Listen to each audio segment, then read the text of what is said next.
turns. I don't smoke. I bumped you up.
Will the meeting please come to order?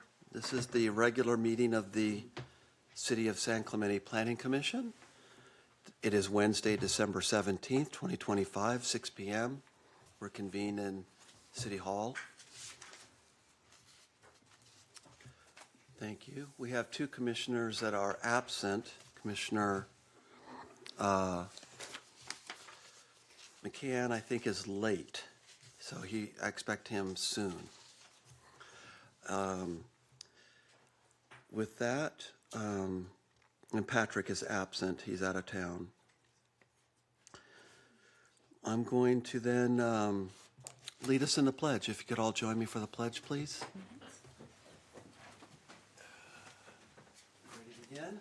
I pledge allegiance to the flag of the United States of America and to the republic for which it stands, one nation, under God, indivisible, with liberty and justice for all. Thank you, everybody. Okay, returning to our agenda, items 4 is, and there's none there. We have no minutes to approve. Is that true? We're up to date on the minutes? We just don't have them from the last meeting? I'm sorry? We don't have any minutes tonight, yeah.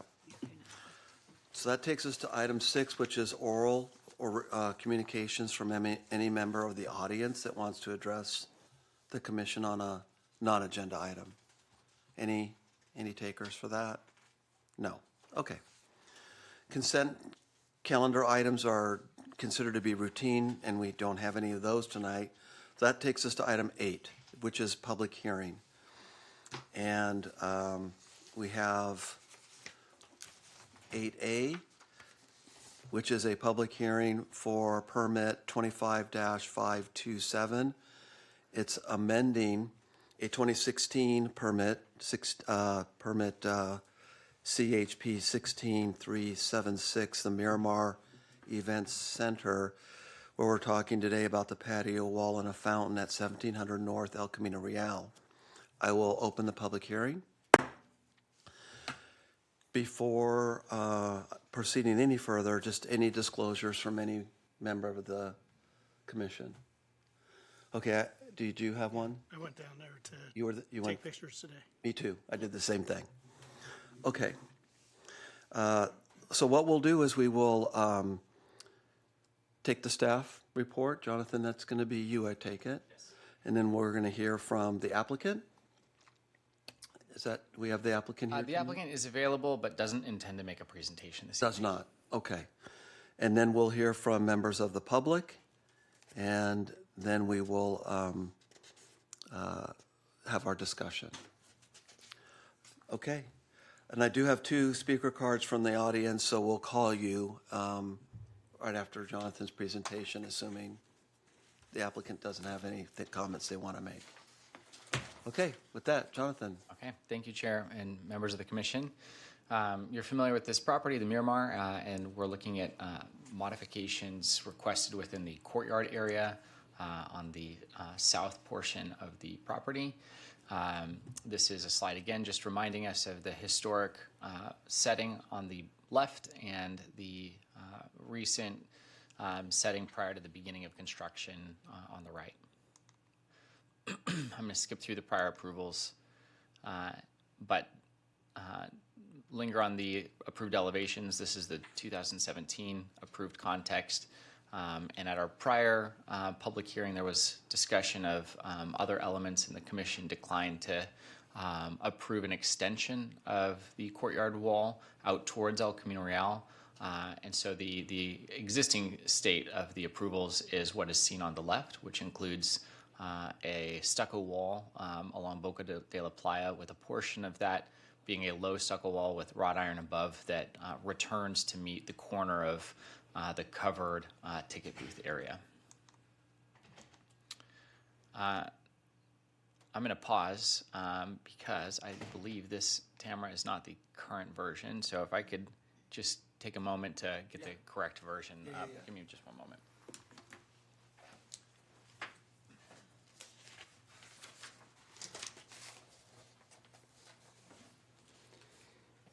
Is this a typo?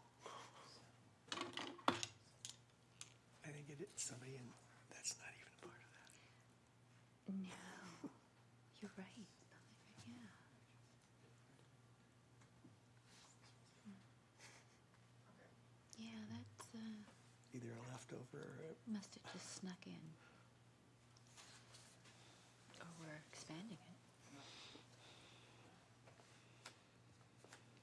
You know, we need housing. Okay, thank you for that break. We'll resume. Okay, so the first portion of the request is related to that existing wall. And on the top image, highlighted in the green rectangular areas, is the location where there is currently wrought iron, and the request is to infill that portion with additional stucco. And the lower image is a similar request. Those are three pocket arched openings, and the opposite side of that wall at a lower elevation is the utilities pad, and some of the utilities equipment ended up being larger than was originally anticipated. So the view through one or two of those pocket walls is utilities equipment. So there's a desire to maintain a relief in that same shape, but not to have see-through visibility.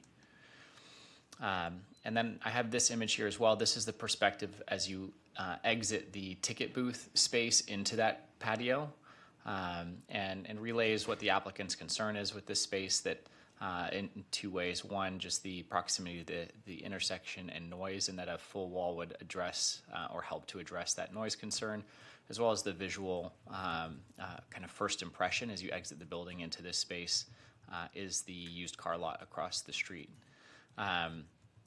So there were public comments received. I think you have access to those, or have had the opportunity to review. There was a concern about this wall. Staff, or I, did have a Zoom conversation with GPA Consulting about a couple of the elements that were proposed here. They did believe that infilling would not cause inconsistency with the Secretary of the Interior standards at this location, for two primary reasons. One was that it is not a historic element. It is a new element that is separate from the historic building, and that it can easily be removed in the future if that were to happen. The second is that, going back to the original orientation, and I think the Commission's familiar with this, that we have a kind of a triangular pergola or patio cover that's over that ticket booth area, and the return wall here comes to the point. And the perception from the GPA staff member is that in this case, with this building, we really have kind of a bisected front elevation. There's kind of a front elevation A and B, and the front elevation A is the portion where, as is shown by the patio cover, is oriented intentionally towards the intersection at this location. So her perspective is that this space that we're discussing, the courtyard area, is really a secondary elevation or secondary feature. And so modifications in this location don't and shouldn't carry the same weight as modifications in front of the primary elevation. I will have some additional points from GPA in the next slides, though. So this is a proposed fountain feature within that same patio area, but along the wall element.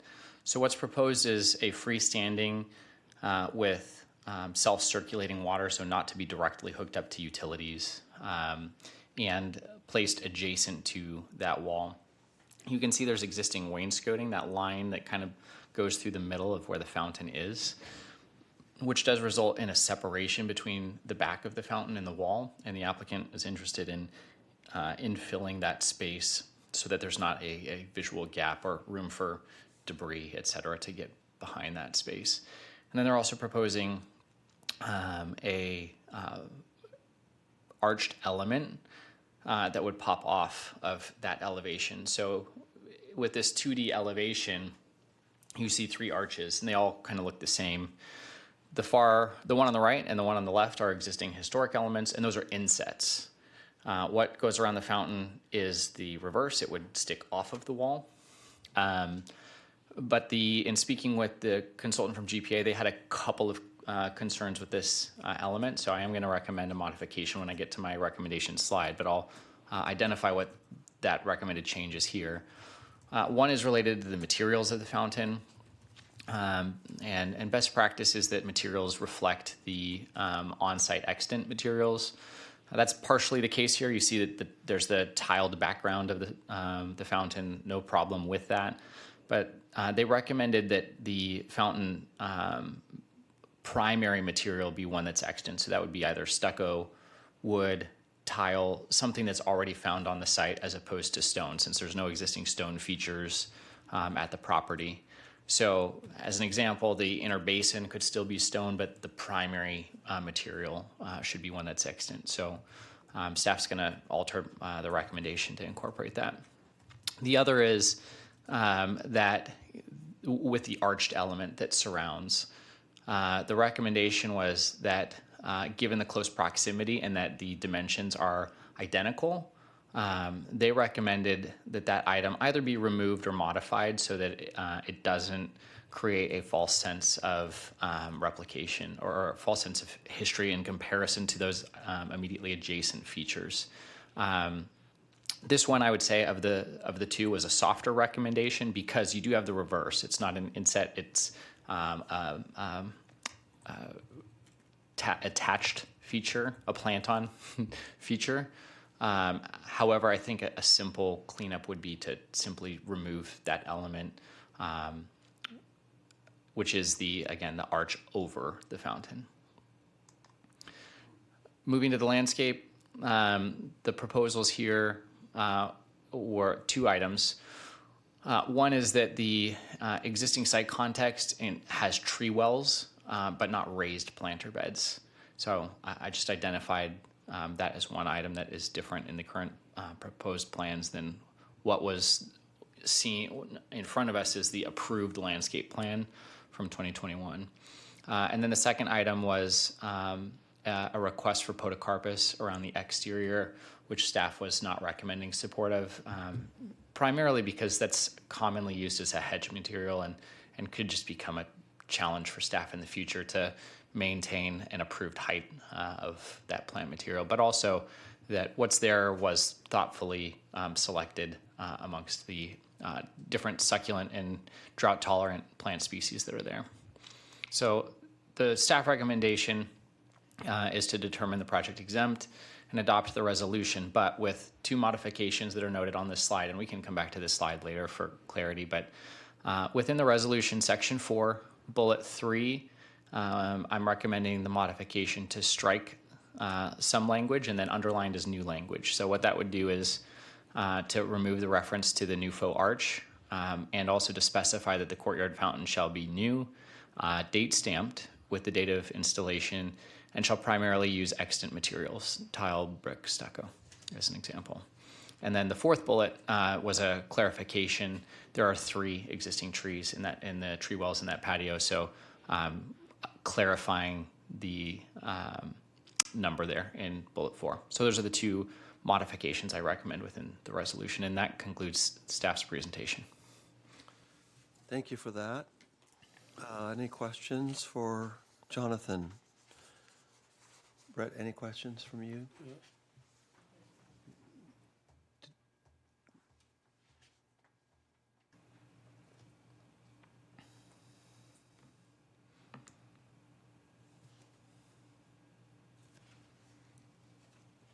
Were you going to ask a question, Brett? No. Oh, okay. Do you have questions, Steve? We do. Great. So can you go back to the elevation? That one, yeah. So that feature that's between the fountain and the recessed opening, is that a historic element? And can you describe what it is? Is that a recess or is that some sort of grill work? Yeah, it is an existing element. I have not looked at that element closely recently. There's a number of elements that have honed wood bars, and I believe that may be one of them, but I'm not entirely certain. It is an existing feature, though. Oh, okay. So that is a recess there. Okay. And on the fountain, so that, I guess, sort of projecting arch, which looks like a plant-on, that's going to be, the proposal is to eliminate that. So the wainscot, that does stick out, what is it, a few inches from the face of the wall above? Correct. Okay, so the fountain, it appears, sort of carries over that wainscot to the back wall. So what is that detail gonna look like? Because it appears that it's just a flat surface. Yeah. So, yes, the back of the fountain is flat, and so the applicant's proposal is to infill and to match the final material of the fountain so that there is not a gap of the 2 to 3 inches. Okay, so whatever that material is, what is that material, the sort of surround? Yeah, so what was submitted and what you're looking at on this screen is a stone, but that is one of staff's recommendations, is to identify a altered version of the fountain that would not have stone as the primary material. Okay, so you'll be able to see that there's some material that's infilling that gap.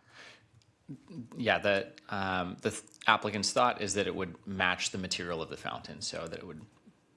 Yeah, I mean, it's a detail, but it's an important one. And I guess maybe we talk about it, but that seems to be sort of monolithic.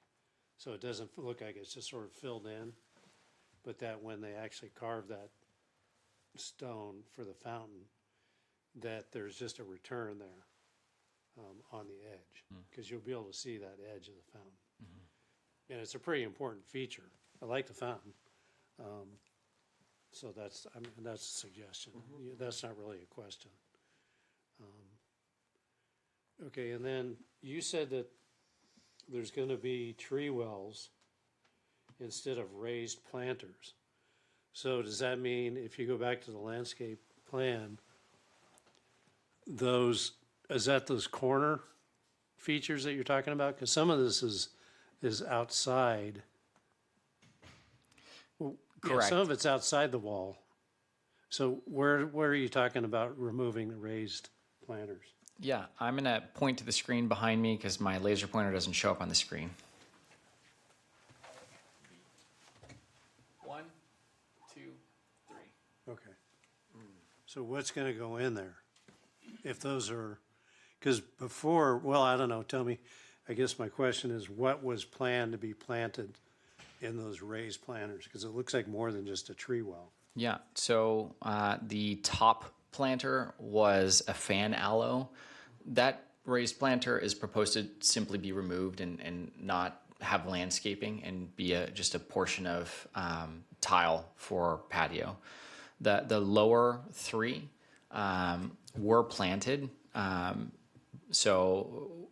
they are reflective of the approved plant palette from 2021. So I didn't provide within this slide the full landscape plans. You'll see towards the end of your attachment the plant palettes, and there are succulent. I'm not a botanist, so I'm going to struggle identifying the exact name of the plant, but one that is framed more like a tree. So it's 5 to 6 feet tall, of a succulent variety that are planted in each of those locations on the alley side. Okay, so those two that flank that that's a piece of equipment there in the middle? That's also a well. So there's 3. Oh, okay, so Yep. those are 3.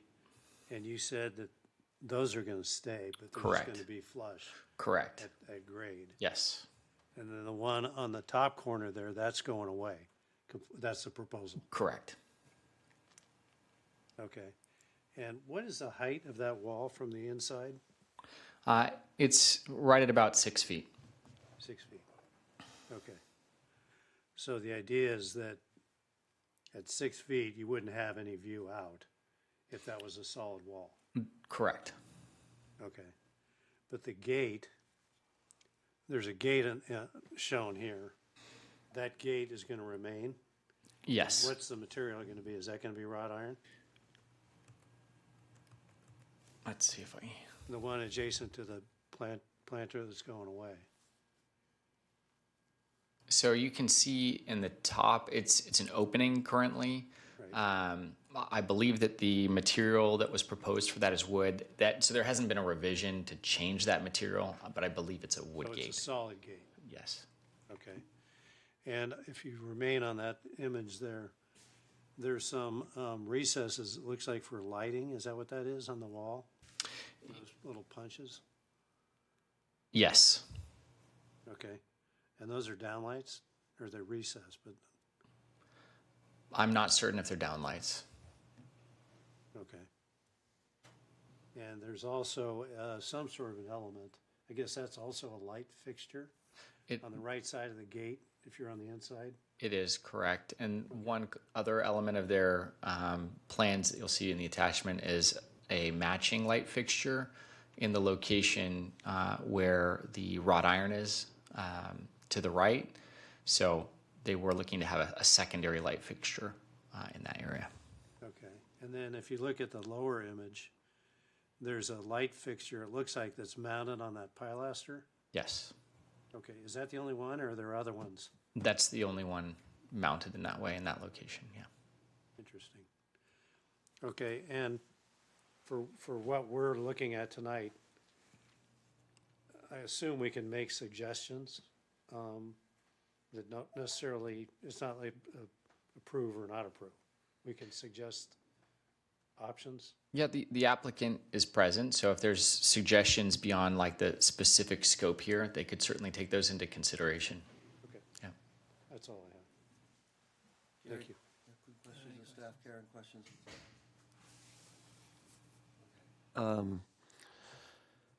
So can you go back to the site plan of the interior of the courtyard? That one. Okay. Yeah, that one. So on the far right, on the wall, that's the south wall, what is that in the middle? Yeah, this, This guy right here, whatever, I'm pointing to it on my screen, can you see yeah, that? I can't see what you're pointing to on your screen, but I think I know the element you're talking about. That's what was originally approved as a fountain, but was discussed at our last meeting as transitioning to the fireplace element. Okay, so that's, what's in the corner then? The bottom right corner. Yes, So that is representative of what was one of the raised planters that they're proposing to just be a tree well. okay, because there's 2 tree wells now with trees in them, so those would stay as well? Correct. So there'll be 4 total? No, there's 3. So the 3 shown on the alley side wall there are tree wells Okay, that are currently planted. yep. What is the plan for the left-hand top corner? Is that Are we a talking feature? outside of the Inside, patio? inside, right here, in the corner there. This is, looks like some The kind of lands- circles. The circles To get rid of. that are shown are pots, like the Okay. simple circles. Those were pots for potted plants. But on the inside, Jonathan, in the corner, Yeah, they're gonna get rid of that. that's going to be gone? Okay. Then what is the lighting plan? Is it just those external lamps and then the 2 inset lights? Yes, as of now, and there have not been revision. But we could expect maybe that in the future? Potentially, if they were looking at, potentially, but there's no revisions proposed at this time. We Okay, could comment on that, though. You could. yeah, because I'm thinking that it's not adequate. So, okay. And then, can you go back to the drawing on the fountain, that one? So is the purpose of the fountain aesthetic or sound masking for traffic on El Camino Real? My understanding from a conversation with the applicant is that the primary purpose is for sound masking. It is for sound masking. Okay, will it achieve that located on that wall, you think? Yeah, so Yeah. it'll be an operational question. I think it would be beneficial during certain times if they were to have any kind of ceremony. As we've said before, by the way, just clear for the record, it's in the report too. There's no permit for outdoor amplified sound at this time. But you wouldn't want to have that running while you were having someone speak, because that would still be competing. But in the approved condition of cocktail hours, things of that sort in that space, yeah, it would help hide the sound of traffic and Yep, other okay, sounds. so that's the purpose of it, and then you would want it just attached to the wall. Yeah, staff just is supportive of the style of fountain that's proposed, which is freestanding. So it's not Okay. a hard permanent attachment with utilities connections. It's a Okay. pretty independent element. Just something that would be in keeping with the current style. Yes, correct. Not introducing a new element. Okay. You want to go back? Yeah, we're going to go back to Steve for a minute. Okay, so if you go down to the next page, you've got those images from outside the wall.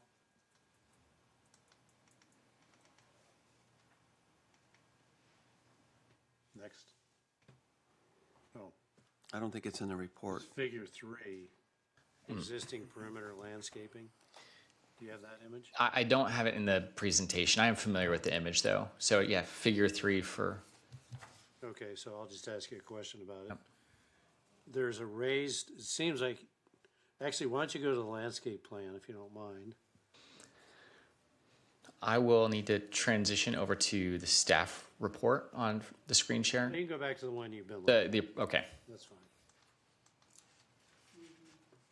Okay, so I'm looking at figure 3 on my iPad here, and it appears that, you know, that wall from the outside, the grade drops down quite a bit.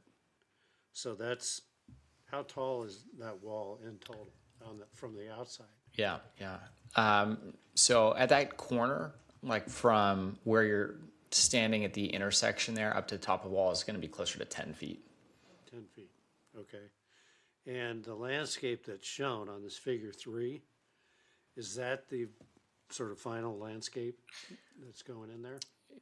Yes, so that picture was taken while they were in process of installing, so it's not necessarily representative of the final condition, but it is representative of what was in process of installation when I took that photo. Okay. So I don't think I was around when this was approved, but it looks like there's a portion, and I'm sorry, you don't have the figure 3 in front of you, but portion that has a raised wall, I'm sorry, a raised planter, you know, with the wall, which helps to break that down, but those, it looks like they're formium or flax in that raised planter area. And then when you get over to the lower area, that appears to be mostly sort of ground level landscaping where you've got a 10-foot wall. The reason I'm sort of asking that question is that maybe part of the solution here is to substitute other landscaping in front of the wall. Because they're looking to fill that in. That makes it a 10-foot wall all the way across. So I know we should talk about that after, but I just wanted to get those. Isn't that what the podocarpus is gonna do? Podocarpus is not a good solution for that. But it grows up like a head. I don't see any podocarpus there. Well, that's what the little green, the 45 green dots are, right? Yeah, so at the end of the attachment that was the applicant's plans that were submitted, they indicated using podocarpus instead of as the only plant material around the outer edge of the wall. But you're not, staff's not supporting that. Okay, thank you. Okay. We can come back to Jonathan, but I just want to make sure anyone that wants to ask a question now can. You good? The podocarpus was eliminated because of what reason? Because on that wall, I think about graffiti. Yeah. If we don't really want the podocarpus, it can be kept low, it can be kept below the height. Yeah, so it wasn't eliminated. It was not one of the approved plants from the beginning. So they're requesting a change to that plant. It is commonly used as a hedge. So the only concern, the primary concern with staff is that the hedge could grow to any height. We'll likely end up needing to have code enforcement monitor any given height at this location. We don't have a height like 6 feet. A lot of cities have height limitations of vegetation. That certainly is within the purview of the commission. If the commission was interested in allowing the podocarpus and establishing through a condition to establish what that height is, you could certainly do that. question also regarding the Bordecorpus. It doesn't have to be a hedge. It can be just trimmed as a Individual tree. trees. It could, the way represented on the plans indicated that it would grow as a hedge. Grow as a hedge. It is an evergreen, correct? Correct. I do agree that It's a weed. it's No, it's it's not. hardy. It doesn't have to be a weed. Yeah, I think it's hardy. just- Stinking weed. I like. It's a nice cover. I have. I have it in my yard too. I kind of like it. Depends if you keep it, how you keep it out. Sorry, I shouldn't say. It's okay. The wall though does need. I mean, it is a welcoming for artwork, certainly. So I think it needs to be addressed. Very good. The applicant is here, so just for the record, I want to invite him to speak. If you don't want to, you can decline at this time, but you're welcome to come speak if you'd like. Having heard our questions, and if you want to fill in with some color commentary, I would encourage you to do it. That would be helpful. Thank you for that. They're gonna comment on it. Thanks. If you could just introduce yourself and then, Hi, my name is Roger Cellini. I'm representing Wedgwood Weddings. Nice to see you all again, and good evening. So our intent really is to create, using the architecture of the building, is really to create an atmosphere of seclusion for us, for our wedding venue, but to just give us a place of privacy as they have their wedding, have a cocktail hour, not looking out at the street, not having people peering in at them. That's kind of the intent here with filling in the wrought iron. We want to stay with the theme of the building and of the courtyard. We don't want to make any changes to that. We want to just enhance that. We're open to lighting. We're open to the materials on the fountain. We actually selected an off-the-shelf fountain because we thought it would be something that the city would want rather than having a permanent built-in structure. But we're open to try to tie it in and make it look, with all the materials that the staff is recommending, we're okay with that. It'd probably be a little more unique and a little more specific, and it'd probably look better for our clients as well. So we're open to that. We would like to keep the architectural element, that the little arch. I think that really looked nice. I think it would look good. It's more of a proud feature versus the recession. And so I think there will be some elements of difference, but I think it could also be taken off if and when Wedgwood vacates the property. We'd like to remove the trees and the tree wells. They are succulent. They are about 6 foot tall, and they're not the most attractive specimen. If you take a look at them, they're not all that good looking, but we could actually use the area they're taking up. The wells are not raised; they're kind of ground level, and if we just filled them in. But if we need to put other plants, then we'd like to maybe be able to explore that as well. Your talk about the Paracapa outside, we encourage that because we think it'll soften that 10-foot wall. We can have an agreement with the city that we maintain whatever height you want, and we'd be open to maintaining it there. So, and then I guess I'm going to address some of the concerns from the residents. They mentioned that, they don't want to fill in the wrought iron because it's going to hide the building from the neighborhood. They want to have visual access to it. Albeit I understand that, but on the November 13th meeting, the big item was we can't have the outside wall because they want to be able to see the ticket booth. Ticket booth is now visible. This was a good compromise where we now have a more private area for our guests and our clients. And I think we're going to make it look tasteful because we need it to look tasteful for us to sell. So that's kind of the end of the day.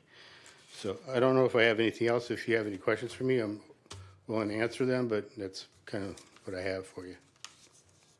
okay. Thank you. I think what I'd like to do, if everyone's okay, is call up our two public comments and hear from the public, and then we can bring the applicant back for Q&A if we want. Okay, I've got two speaker cards in no particular order. I'm just going to call Amanda Quintanilla first, and then followed by Larry Culbertson. Hello, Commissioners. Thank you so much. And I think that's been reiterated that the Secretary of Interior's standard section, or standard 2, the historic character of a property must be retained and preserved. Alteration of features and spaces that characterize a property should be avoided. Obstructing the view of historic building changes its spatial relationship with the environment, undermining its character. And I think that's really important because the theme of the Miramar entrance was something that was to be welcomed, that it would be community, kind of like a plaza for everybody to be there and congregate before the theater or the movie theater would open. And it's my understanding that the representative just spoke, he wants an atmosphere of seclusion, but as a community member for the last 55 years plus, that it should be an atmosphere of welcoming. It's kind of like mi casa is su casa, my home is your home. And I think that would be really important to convey, because that is the Spanish culture, right? Something that I was raised with. At the last Planning Commission meeting, discussion was about a fireplace and a possible addition of a fountain and in the courtyard. It was never discussed, a fountain was never discussed to be on the Miramar building itself. So that's what I was kind of surprised about. It would be nice to have that fountain in the exterior courtyard to decrease any sound from the roadway. That would be better because it would just kind of trickle there and right by where it would balance out any sound.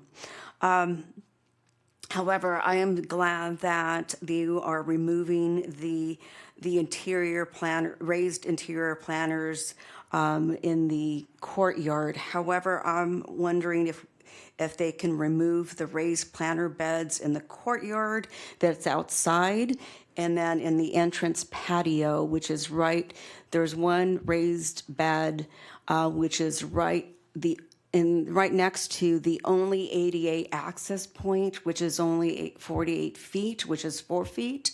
So that would be, you would get a little bit more space and more ADA compliance for anybody that has special needs for like a wheelchair. I know that my father would have had to decide which smaller wheelchair to bring versus a bigger one. But I think it's really important. I think Jonathan mentioned that there's 3 trees, but there is a 4th tree, and it seems like it's brown, so it seems like it's dying. It seems like a eucalyptus. I haven't pulled over, but I would think that I would remove that dying plant and the raised landscape planters. Thank you for your time. Thank you for your comment. Larry Culbertson is our last speaker.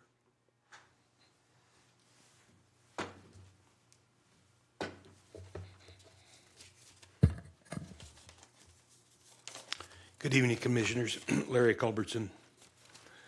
My concern about this proposal, as I detailed in my letter to you, is the filling in of the 2 areas of the patio wall that are currently wrought iron rail. This would obstruct the view of the Miramar Theater's front facade looking from Boca de la Playa, and that it would obstruct it to an unacceptable level.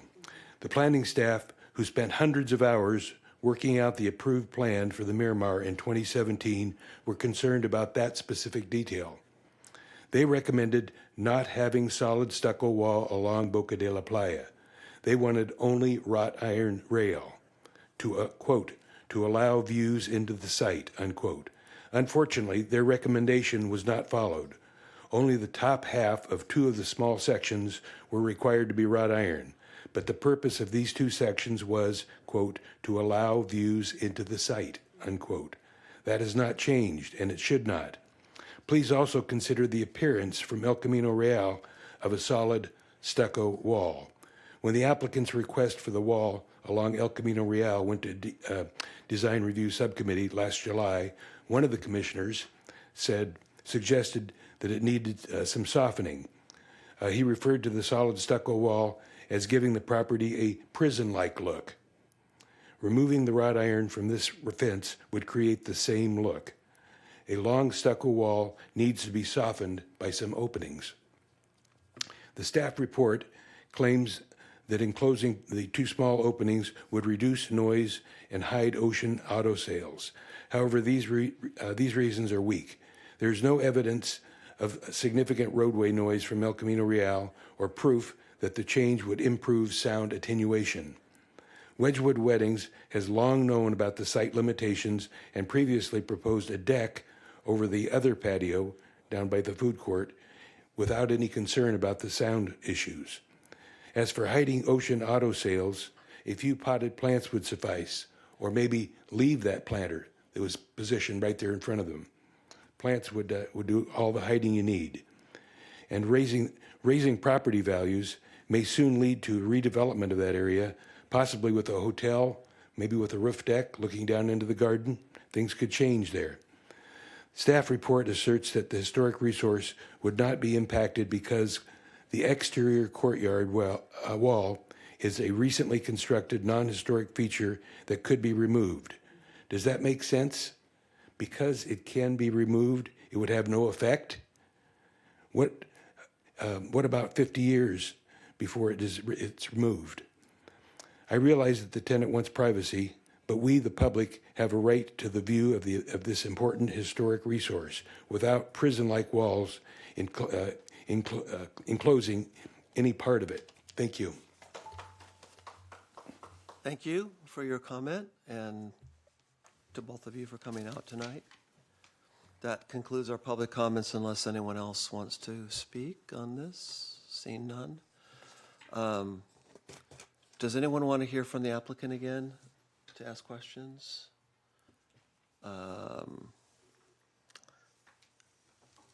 I would like, if you don't mind, could you come on up? I wanted to have you respond to the criticism of the walls' appearance being stark, and did you have any plans to soften it or to put landscaping? And maybe you could also just explain to us the importance of that to your operation so we understand why you're proposing it in the first place. Yeah, our proposed change for that design feature, it's just to remain a fully functional, becoming more intimate, cohesive, and visually finished. It gives us a finished environment for us while we're inside the venue. I get that you can't see it from outside, but frankly, the photos he just had, it wasn't all that attractive in my opinion. We're going to make it more attractive. We could soften the outside wall, but for staying with succulents, it's going to take a long time to do so. We're more than willing to put other plant material on there to kind of soften it and break it up, and but depends on our constraints. So. Okay. And so I guess just to ask you specifically, you do plan on holding events in that space? That's part of your business plan? Business plan, that would be likely cocktail hour, as long as weather permits, which is almost always here in Southern California. Okay. Because I believe from the last time, what I recall is the way that the event center is structured, you would maybe be doing some changes to the interior from, let's say, the ceremony to then the reception. And during that switch, people would be invited to go out to the courtyard area and the lobby area while that's happening. Is that my recollection correct? Yeah, it's 100%. We'd be staging our tables behind the curtain that we've been approved to do now. We would then have the ceremony inside and or outside, but typically going to be inside. And then while they're, after the ceremony, they would go transition to the lobby, mostly outside. That's where the cocktail hour would happen while staff gets in there, takes down all the chairs, opens the curtain, pulls the tables out, and sets up for the grand reveal and the banquet and the event. Okay. All right, thank you. Did anyone else want to ask a follow-up? Okay, thanks. Great. Appreciate that. Jonathan, are we in our deliberations, are we permitted to take into account the use of the facility as part of our criteria for making decisions? So one of the or portions of discussion at our prior public hearing remains today that and this project, going back to 2017 and earlier, is a rehabilitation project, meaning that at its core, it was anticipated that this is no longer a theater. It's going to be a new use. It's going to be an event center of some form. In 2017, it wasn't known what that would look like. So this commission knows more than what they knew in 2017. And so that is a component of rehabilitation. It is known that minor modifications to facilities will occur to accommodate that new use so that that historic building can remain. So that is the component of the use that would be at play. What we can't discuss, for instance, is I had mentioned before there's like a commercial amplified sound permit. We couldn't discuss or authorize something like that tonight. That would require its own separate noticing and consideration for a separate meeting. Got it. Okay. I'm prepared to close the public hearing, but I have suspicion we may have more questions for staff, or no? Do we think we're ready for discussion? I'm ready. Okay. I'll go ahead and close the public hearing, but I may need to, if I need to reopen it, I'll do it. So public hearing is closed. And who wants to begin the conversation? Commissioner Prescott Loeffler, you hit your mic. Did you want to go Yes. first? Jonathan, can you put up the amended recommendations on the number 3? Certainly. Just so that we have it posted. Being that it is going to be used as an event center and it is a business, I would agree with having an intimate setting. If you have a wedding, a small wedding there, a cocktail hour there, and I don't see that it blocks anything that is of importance. We did reveal the ticket booth, which I thought was going to be a nice compromise, so I'm a little surprised that we're coming back again to adjust this. I think it will look nice having the wrought iron removed and the wall being smoothed. I still like the porticorpus, but I can give that up if there is something that does grow. A bougainvillea, maybe? I don't know. Your basic objective would be soften the wall with some landscaping materials. Soften the wall, prevent graffiti. Okay, Make it look clean. that sounds reasonable. And fill in the wrought iron. I think that is a reasonable request. We have a lovely ticket booth. The ticket booth actually isn't all that lovely, but it is historic, so I understand that, you have a view of that. I think that patio area is unremarkable. There's nothing there that I see that would violate the history of that building. You still have the signage, the building itself. It's beautiful, and I think this only enhances it for an event center. I can actually agree with removing the trees to add extra space, agree with the fountain and the arch. I would still keep, but I could compromise on that. The fountain itself is a nice feature, and I think it brings some sort of an ambiance to the setting, and it also serves for sound. We already talked about the porticorpus. I agree, but I can work with that. And was there another one? Oh, and then the wrought iron gate. Yeah, I can agree with all the requests that were given. What about the gate? There is about the wrought iron gate. There was a question about filling. It was just filling in the wrought iron. I guess that's what it was. And there was a question about the gate, but the gate is going to be solid wood. Does need more lighting. Yep, yeah, maybe someone will make a comment about that. Should we just come on down the line? Commissioner McCacken, did you want I to think here give we're us your thoughts, We're please? trying to balance the public, my mic's not working, but public access to, or public view to, oh, there you go, I had a bad touch. Historical architecture, the public's ability to view it versus economic success, of this area that's been decrepit for a long time. If I was a bride, and the first thing you'd look at is that wrought iron they see straight out to the street. I think it's a poor selling point for somebody who's gonna use that area. I think it's fair to let them fill it in with some kind of maybe texturing, the podocarpus or whatever outside. In terms of the lighting, I think that's up to them to come back and tell us what they wanted or if they want it or not. I don't need to know if I need to sit here and dictate it unless it has to do with public safety. That's my 25 cents. So I'm in favor of the infill. Commissioner Camp?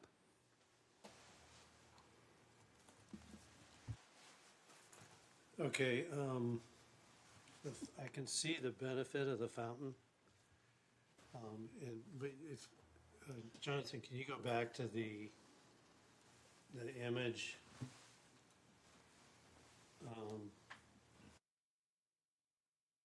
The one that shows the facade, oh, there it is, okay.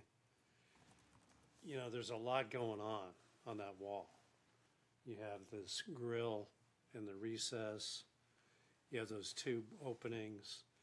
To me, the fountain seems to be squeezed in there a little bit at that scale.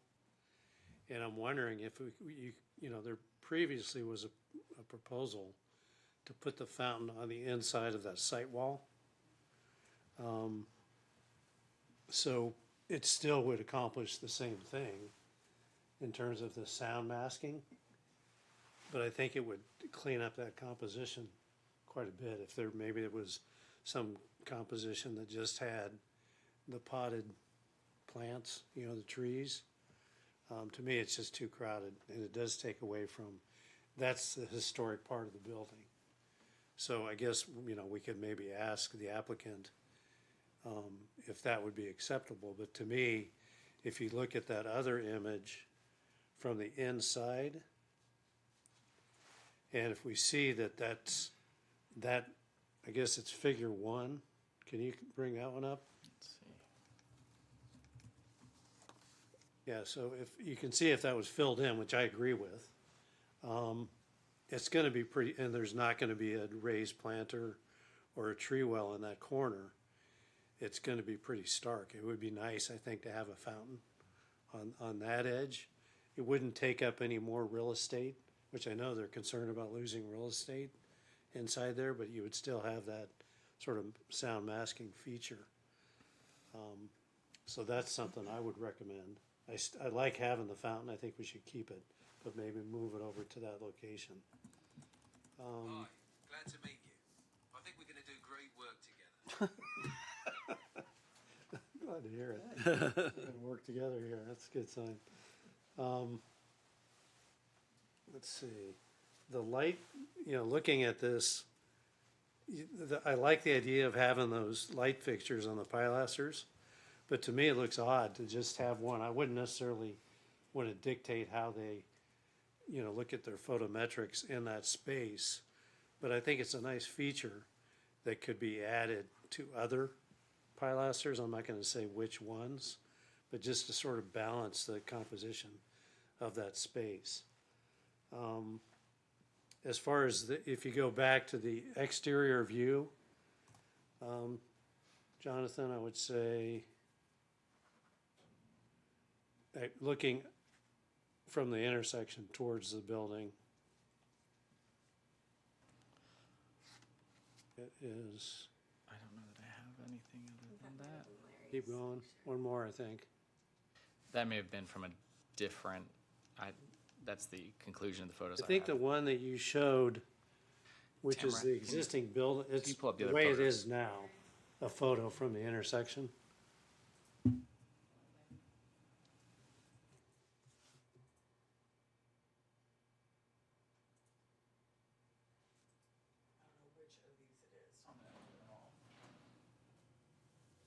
Yeah, that one.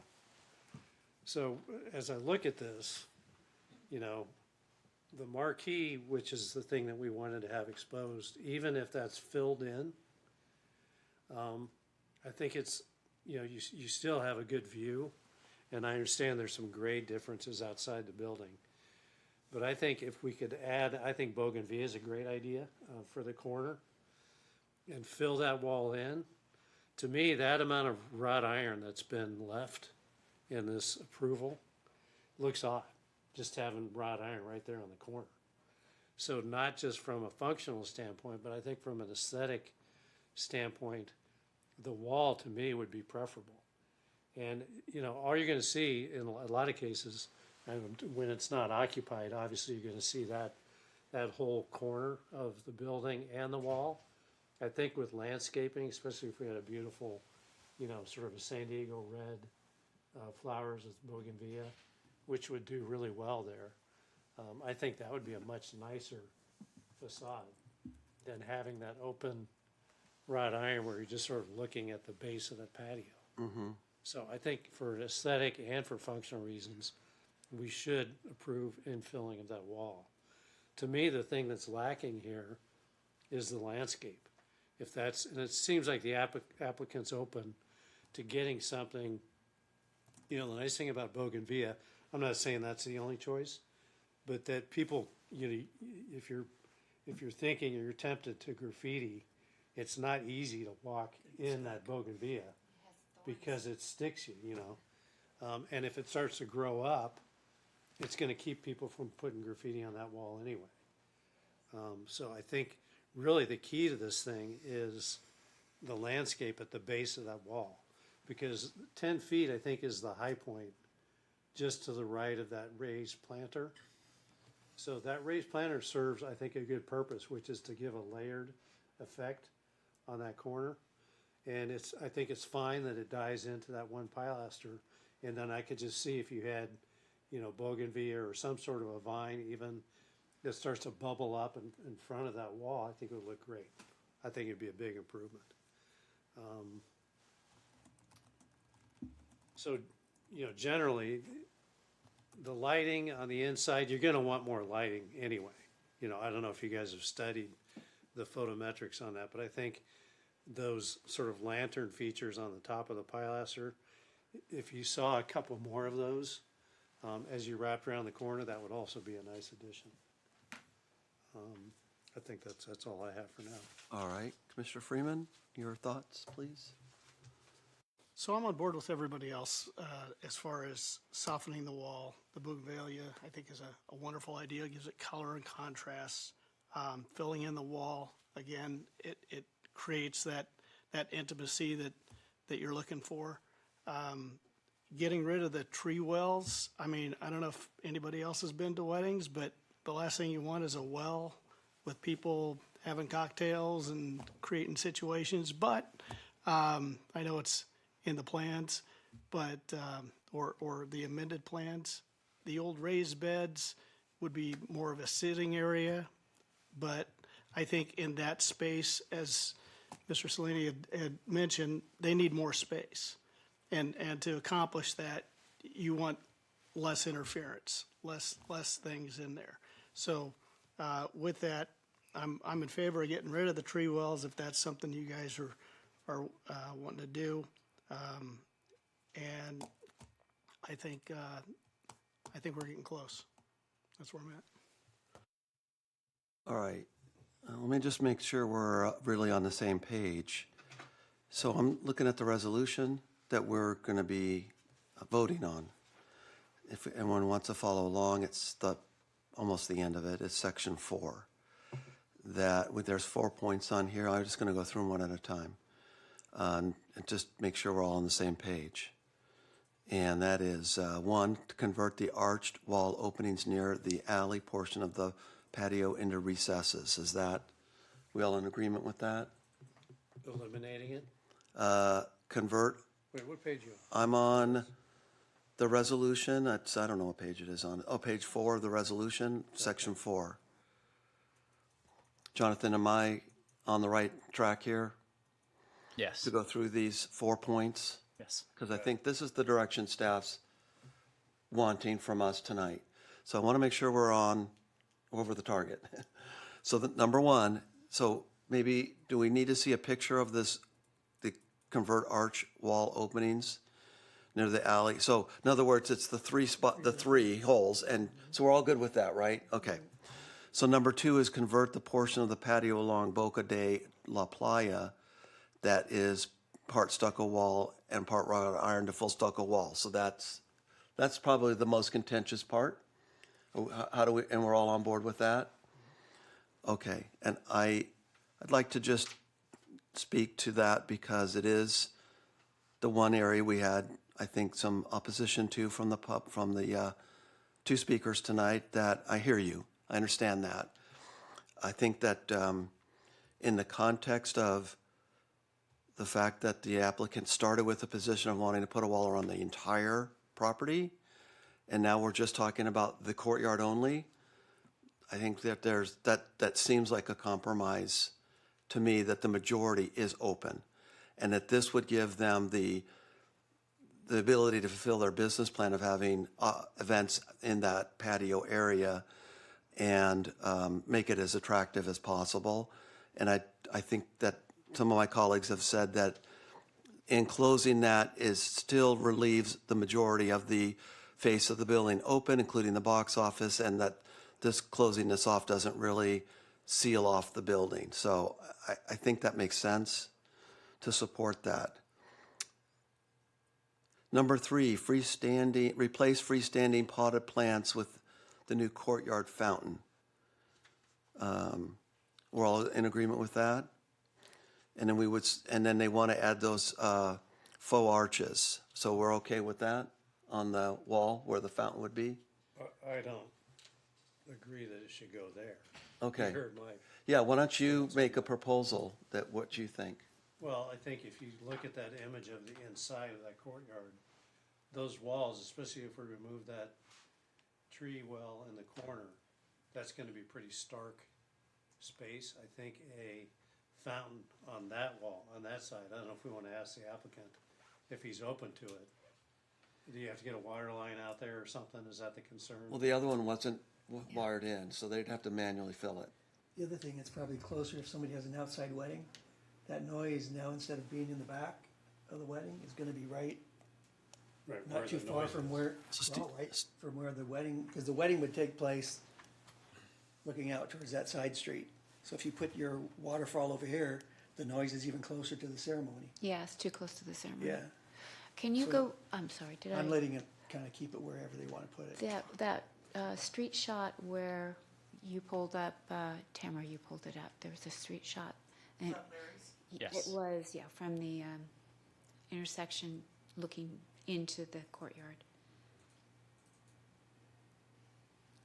So you can, yes, so you can see the wall underneath the balcony there is pretty stark, it's empty. Yeah, but they're gonna put potted container with plants. Oh, with that's what they trees were in gonna put there. I think it's too much. Tell us why you suggest that they relocate the fountain. Tell us why you think that's important. Well, I think it hurts the composition of the historic building. We're talking about the wall being an added feature to the site where the building wall itself is historic. So I prefer not to add something. So you would like to say against the new wall in the corner, something like that? Okay. I think it could go anywhere. It could even be on the corner, where it's away from, if there's a concern about the ceremony, you know, it being too close. So what you're basically suggesting is put it anywhere but that wall. I'd put it on the sidewalk, inside of the sidewalk, somewhere. Corner would be nice. Yeah. I think, Okay. if So that works functionally. do we need to, There's no fire, is there a fireplace? There's a fireplace going. Oh, there is. in the middle? That would be worse. That'd be right where they're taking their vows with the Yeah. fire, with the fountain running. Yeah. I'm just trying to get Steve to come to, you're the architect. I'm talking more about the historic nature of the existing building. Uh-huh. And I think there's plenty of wall space Somewhere inside that else. courtyard Okay. where it could be relocated. So the wall space where the wrought iron is now, Doesn't have to go there. It could go in the other corner. You know, and let's say instead of one of those tree wells. I'm okay with it, but I'm certainly open to your, Yeah. Because number 3 says replace freestanding potted plants with a new courtyard fountain, and you're specifically saying, no, I'd like to have those freestanding pots against that wall. That's your preference. Yeah. As an architect who envisions spaces like this frequently, that's, your eye goes that way. Okay. I'm the expert. But for somebody who thinks my plant is a weed, I think. Don't take it personally. Come on. I'm not. But I think in the sense of the ceremony, you want to keep that fountain away from where the action is, where she's, signing over her life forever, or he is. And really, anywhere you put that fountain other than that wall, it's going to be closer to the action. Yeah, I think during the ceremony, they can turn it off. It's only going to be during just the reception that they'll have it on. I think that it would compete with us. If the ceremonies aren't going to be that frequently, as I understand it, it's only going to be when the weather's appropriate and the party size would fit. But when those events do happen outside, that when they're doing a ceremony, I think we're talking about shutting it off, and then they would turn it back on again just during the cocktail hour or so. Can we ask the applicant if he's opposed to moving it? I can open the public hearing again and ask him to come up, but I think he said he was flexible with You cannot. he's open to whatever on the fountain.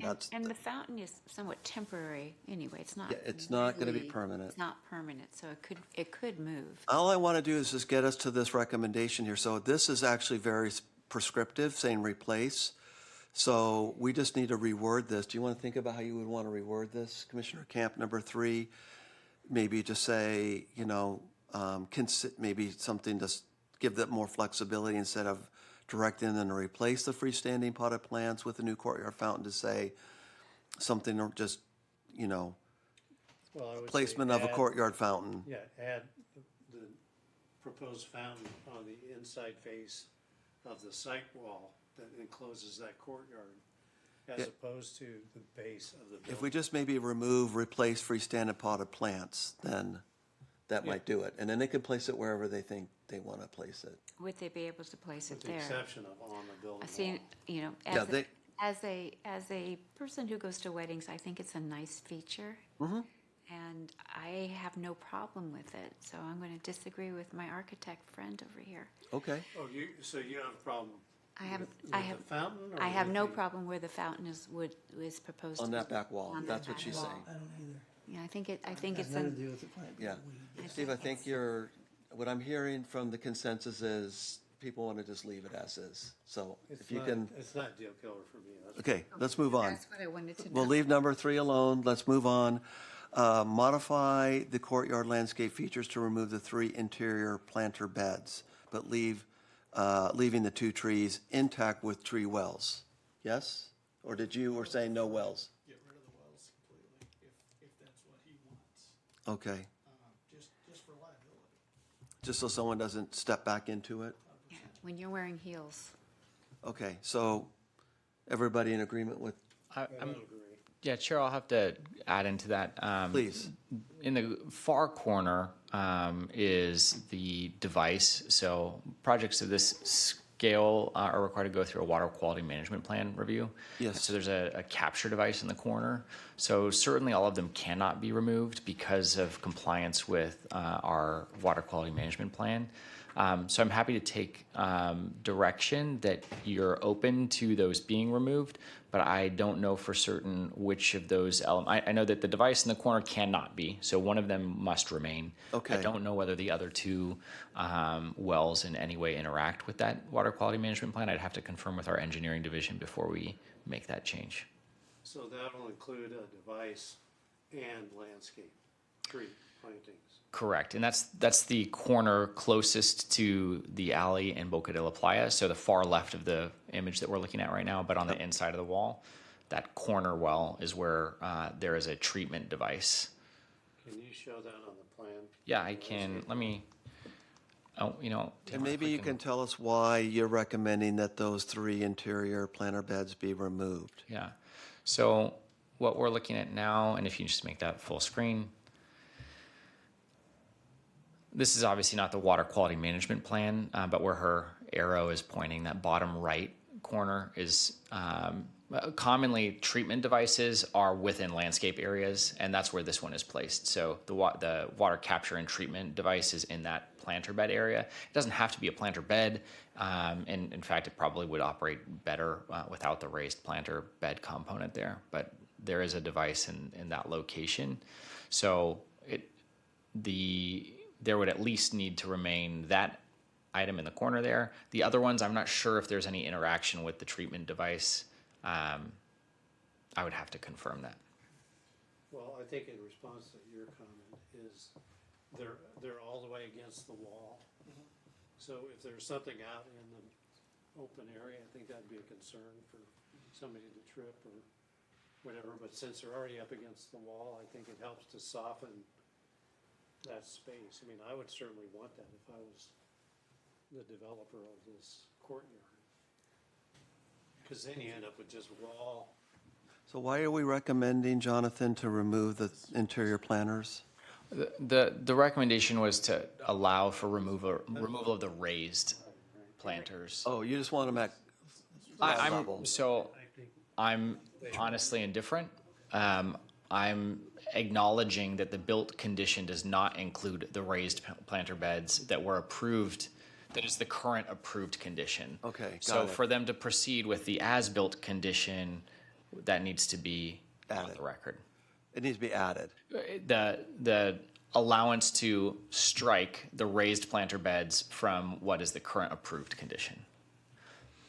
Okay. So the staff recommendation is that we still maintain those planter areas, but they don't necessarily need to be raised as is in the approved So it could be condition. at the discretion of so that the applicant may remove the interior planter beds.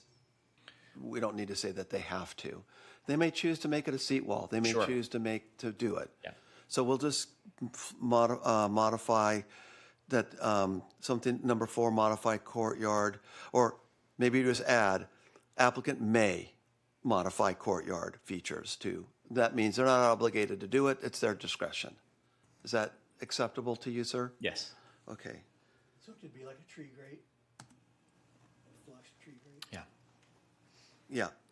I'd like to add a 5th if everybody finds that it makes some sense and adds value to have applicant to follow up with a courtyard lighting plan.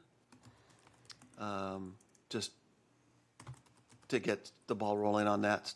Jonathan, does that make sense to you to just include that? That we would like to see a lighting plan at some point on that?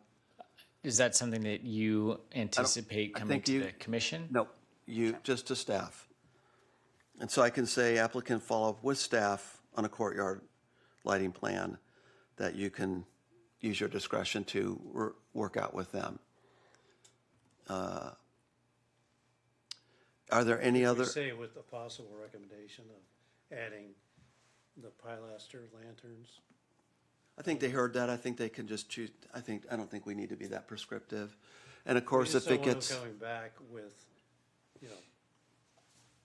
pole lights If- in the middle of the courtyard. I wouldn't approve pole lights administratively. yep. And Jonathan always has the DRSC at his disposal if necessary. Okay. Anybody else have any other amendments they want to make to the staff resolution? If they wanted the string lights for one location, Let's they'd have don't to even come in bring here it for- up, they'd because have to that's come in for Matt.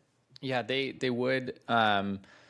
That I'm open to direction from the commission on this topic of string lights. What we would not approve is visible bulbs. So the kinds that you can get at Costco, where there's a string, and this will be a discussion at our later item where we're talking about lighting, but where there's a string and you can see the light bulb, we wouldn't approve those. So if they wanted to have some kind of a string light installation, the staff position would be it needs to have like a shield over it so that it may light the courtyard, but from the roadway you're not seeing Yeah, all the I would. bulbs. The reason. How about uplighting against the wall? Yep. Similarly, I don't have a problem with uplighting so long as it's captured by the wall and not going off-site. Or do we have to come in and get a special permit for the wall lighting? No, we can approve lighting through administratively so long as it meets those criteria of not being directed off-site. You gotta have string lighting for a wedding.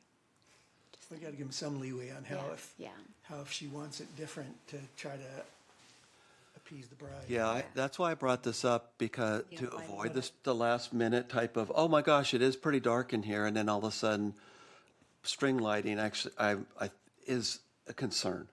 And I don't, so that's, I'll just say it that way, and that's why I wanted to avoid that last minute scramble and advise the applicant, deal with the lighting now. Figure out what you need to do to make sure that the ambient lighting is adequate to hold events after dark. Leave it open, and then just our preference has been on the design review subcommittee to discourage string lighting. We feel that the light glare to neighbors is not appropriate. It also can be a hazard adjacent to a roadway. And finally, it just is not in keeping, I think, with our lighting, current lighting ordinance in the city. So for those reasons, I wanted to bring this up without necessarily saying, don't do string lighting, but yeah, deal with it now, so that when you're in operations and you realize, oh, it's a bit dark, we're ahead of the curve on that. We get involved now. So, and preferably without the string lighting. And while they're doing construction, now's the time to figure out how to do that, I think. And if they have to do the string lighting, then that would go to Jonathan, and he'd have to work with him on that. But hopefully not. Hopefully it could be avoided. Do you want more direction? Because if you do that, I'd like to know what you decide on. Yeah, no, thanks I for, wouldn't have known that they're against string lights. sure. Or That's just been our practice. I'm not saying we're against it, but it's just, when we've been approached with it, those are the issues that we find with it. but you do realize there is a automobile lot right there with lighting. So, I mean, Yeah, it would be nice to have the ambiance of. agreed. And that's why I want them to kind of figure that out. If it's, yeah, so what I would say is if it's clearly like dark skies friendly, directed onto the property, it'll probably be a position I can seems support administratively. And if I feel like it goes outside those bounds, then I would. That's probably exactly bring it right. The for applicant's additional here, discussion. he's hearing this. I don't think we need to be prescriptive. I want to say something to the effect, applicant follow up with staff for an administrative approval on courtyard lighting. What about the landscape outside the wall? I can add that too. I can add that too, for wall softening. Yeah. And I think we can suggest bougainvillea, because the other problem with the podocarpus, I'm not saying it's a bad plant, is the way they maintain them, is they just chop the top. It's just like a solid line, so it doesn't look natural. It's Yeah, I like a- bougainvillea too. Okay, good. I don't think I need it in the motion, but I think it is understood that there's a preference. I'll let the applicant pick his own Applicant, plant, follow up with staff. as long as, They shouldn't be able to just pick anything. no, under the approved plan. Okay. I'm going to go ahead and make a motion then with the consensus of our group here. If you guys will bear with me, I'm going to take a minute and compose a motion. So I'm going to move, number one, that we determine that the project is categorically exempt from the requirements of the California Environmental Quality Act, because this is a Class 1 existing facility and it's a replacement and reconstruction. So, and number two, that we adopt the resolution of the Planning Commission 25-022 approving PHP 25-527, amending Cultural Heritage Permit 16-376 Miramar Event Center to modify previously approved project plans to infill portions of an existing exterior security wall and add a fountain feature within the Miramar Event Center patio. And I want to modify in the resolution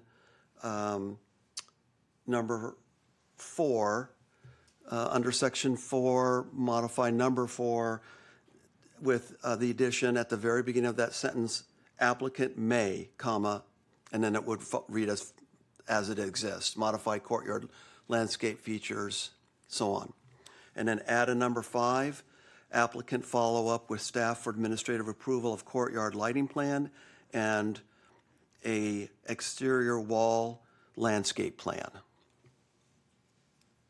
Have I missed anything? Does that adequately express our conclusions tonight? I'll second that motion. Landscape softening of the wall, the exterior wall.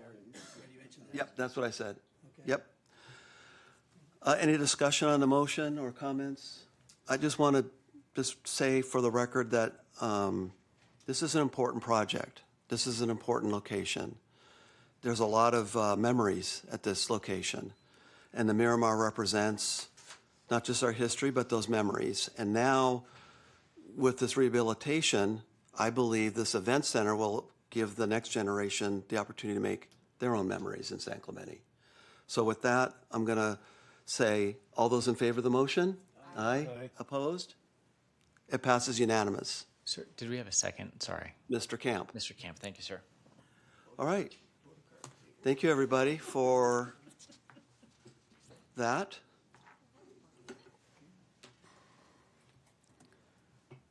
We do have another, let's see here.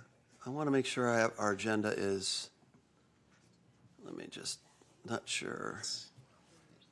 Is the parking, okay, so we have another public hearing.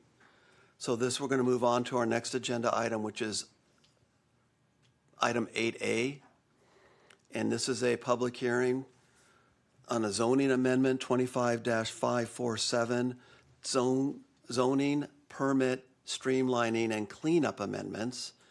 And this is the beginning of a discussion of an introduction to a zoning amendment that the city has initiated to streamline some procedures, but also do some cleanup or clarifying some zoning text. And with that, I will open the public hearing. And then I will, on behalf of everybody, indicate that we have had some previous, what do we want to call these? Briefings from the staff. Because of the detailed nature and the technical nature of this, staff has provided with some briefings prior to this meeting for all commissioners. So we've had the opportunity to go through these at a high level with staff prior to meeting tonight. And with that, I'm going to open it up to the David Carrillo, who is our planner, who's going to make the opening staff report. Mr. Chairman, on our agenda, Yes, sir. is the third paragraph of number B, is that an errata? Where it says a public hearing of the planning commission to consider a request to add a residential structure? That should be struck, right? That's not part of this. That's correct. That looks like a typo in there from the carryover from a former agenda. Good eye, Commissioner McEachen. Thank you. We'll remove that for the minutes, please. Tamara, did you get that? Yes. Thanks. Okay. Okay, thank you. Good evening, Chair, members of the Commission. So some background here. This, as written in the report, is an ongoing priority and effort to improve the development review process and to clarify and update the code throughout the years. Recently, in 2023, the City Council adopted a streamlining ordinance that included a long list of items to streamline. This list presented today includes some items that were presented in 2023 but did not make it. So we are revisiting some items with some slight modifications. And I will also say that, as the chair mentioned, that we have had briefings with commissioners in compliance with the Brown Act to introduce the items presented today. So today's goal is to, again, introduce the streamlining and cleanup amendments and to receive feedback and direction from the Planning Commission. And staff will take that feedback and then return to the Planning Commission in January of 2026 with revisions that we would discuss today.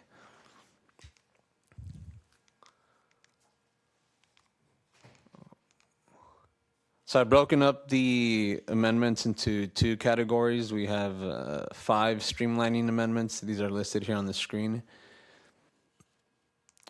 And then we have 5 cleanup amendments.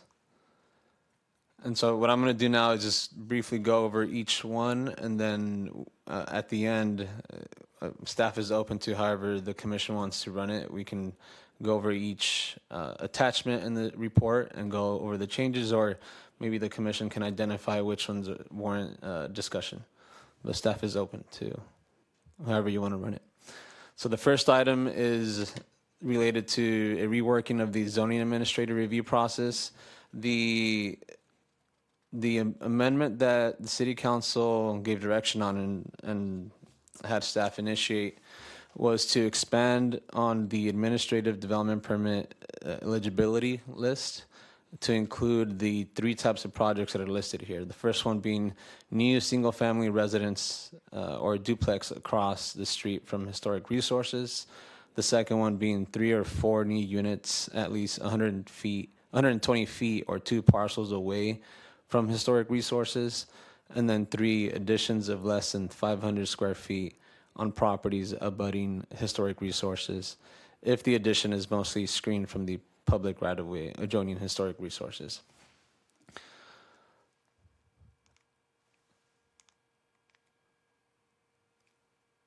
So as staff reviewed those potential changes, and after having the briefings and some discussion with the city attorney, and also reviewing other jurisdictions like the city of Carlsbad, staff is recommending another option that would further expand the administrative ability to approve projects.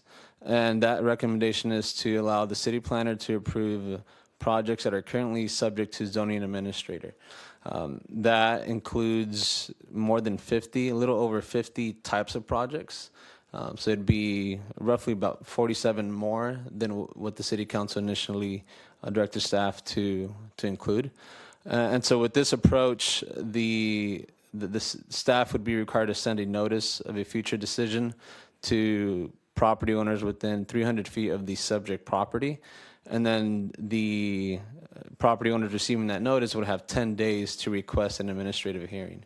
Now, that administrative hearing, what that would look like, it would be a hearing before with the community development director, which would act as a zoning administrator. We'll have staff, most likely the project planner present, the applicant, and then the individual that requested the administrative hearing. And they would get 10 days to request an administrative hearing.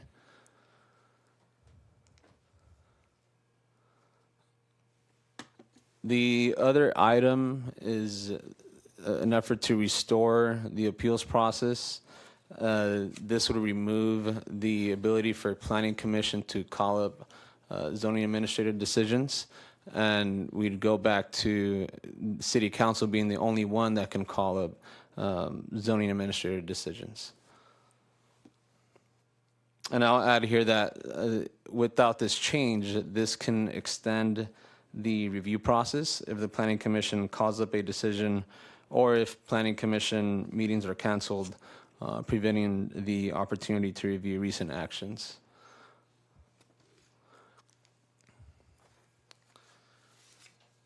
The next item is related to signs. So right now, the code requires a master sign program through approval of a discretionary sign permit for new buildings that are proposing any number of signs. So this would allow staff to approve 4 or less signs under 25 total square feet in the architectural overlay, and under 64 square feet outside of the architectural overlay. And this would include new buildings. And again, so this would mean that no master sign program is required. It would only be required if they exceed the thresholds listed on the screen.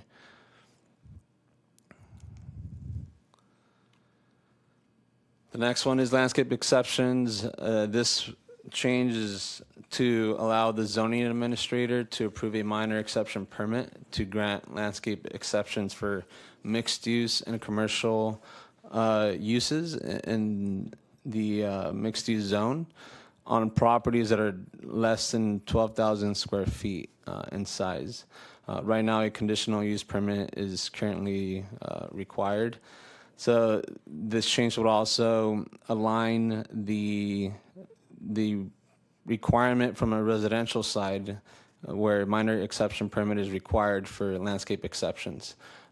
So that would be consistent, and also this change would also, it would require that appropriate findings be made. Right now with the conditional use permit, those findings are more related to use, whereas the minor exception permit findings are related to a standard that the applicant is looking to deviate from.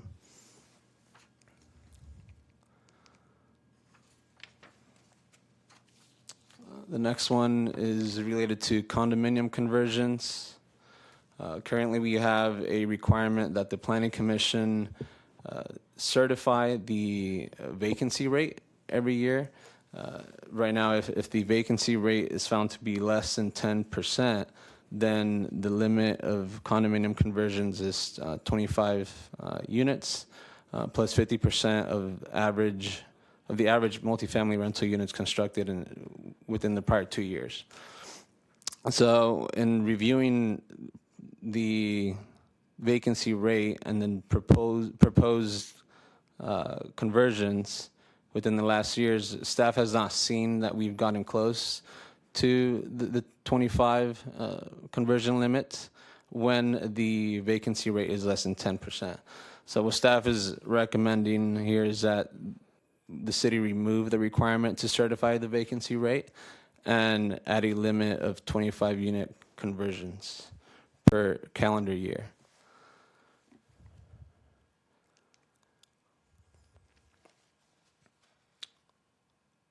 Do we want to pause briefly, or can I continue? Yeah, okay. So the next 5 are cleanup amendments. Jonathan mentioned the lighting briefly, so this is to clarify which lights are to be code compliant and consistent with general plan dark skies policies.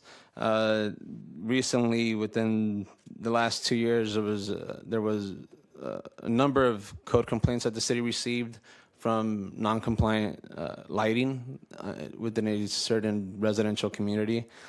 And we found that it was challenging for code enforcement to enforce due to the current lighting ordinance. So this is an effort to provide a little bit more clarity and help code enforcement in the future enforce the lighting ordinance. So some changes here would specify the color temperature and brightness, and also consider adding a curfew for directional lighting, or also known as uplighting. And the changes within the staff report are consistent with Dark Sky Association guidance that we've referenced.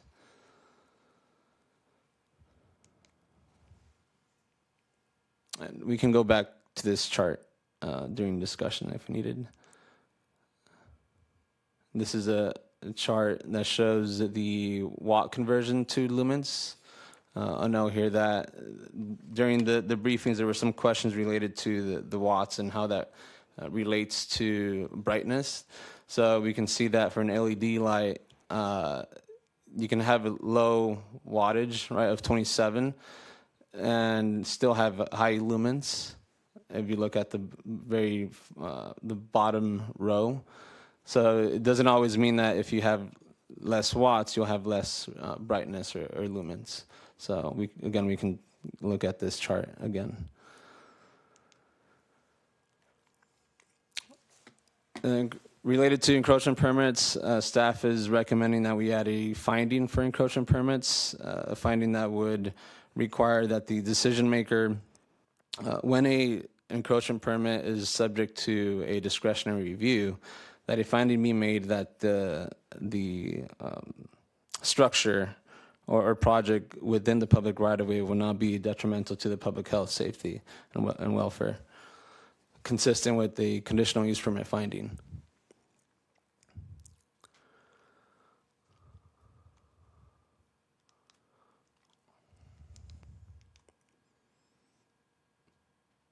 This change would be to clean up the section of the code that talks about the designation of historic resources. There's some sections where design review subcommittee is listed, and that should be changed to cultural heritage subcommittee. So that's a straightforward change. We have a change related to the temporary parklet dining section of the code. This is to stay in compliance with state law and expand the expiration date from July 1st, 2026 to January 1st, 2029.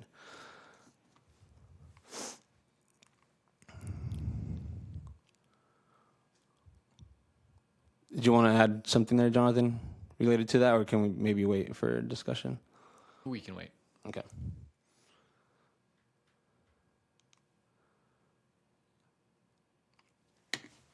This next one is to remove code sections that reference special activity permits.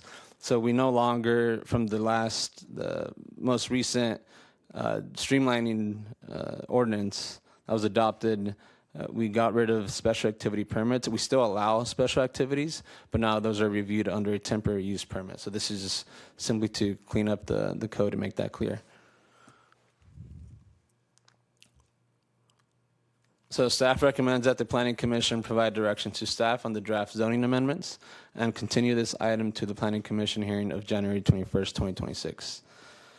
And this concludes my presentation. Thank you very much. Jonathan, you want us to go to discussion, or did you want to make any comments? No, I think you can go to discussion. And I have additional familiarity with the parklets, so if there's specific questions, I can assist on those. I'm just going to go down the line, starting with Commissioner Prescott Loeffler, and then each one can just make their comments and do it that way. Need some clarification on the 10 days for notice of a hearing. Is that development permit? That is not a zoning ordinance, right?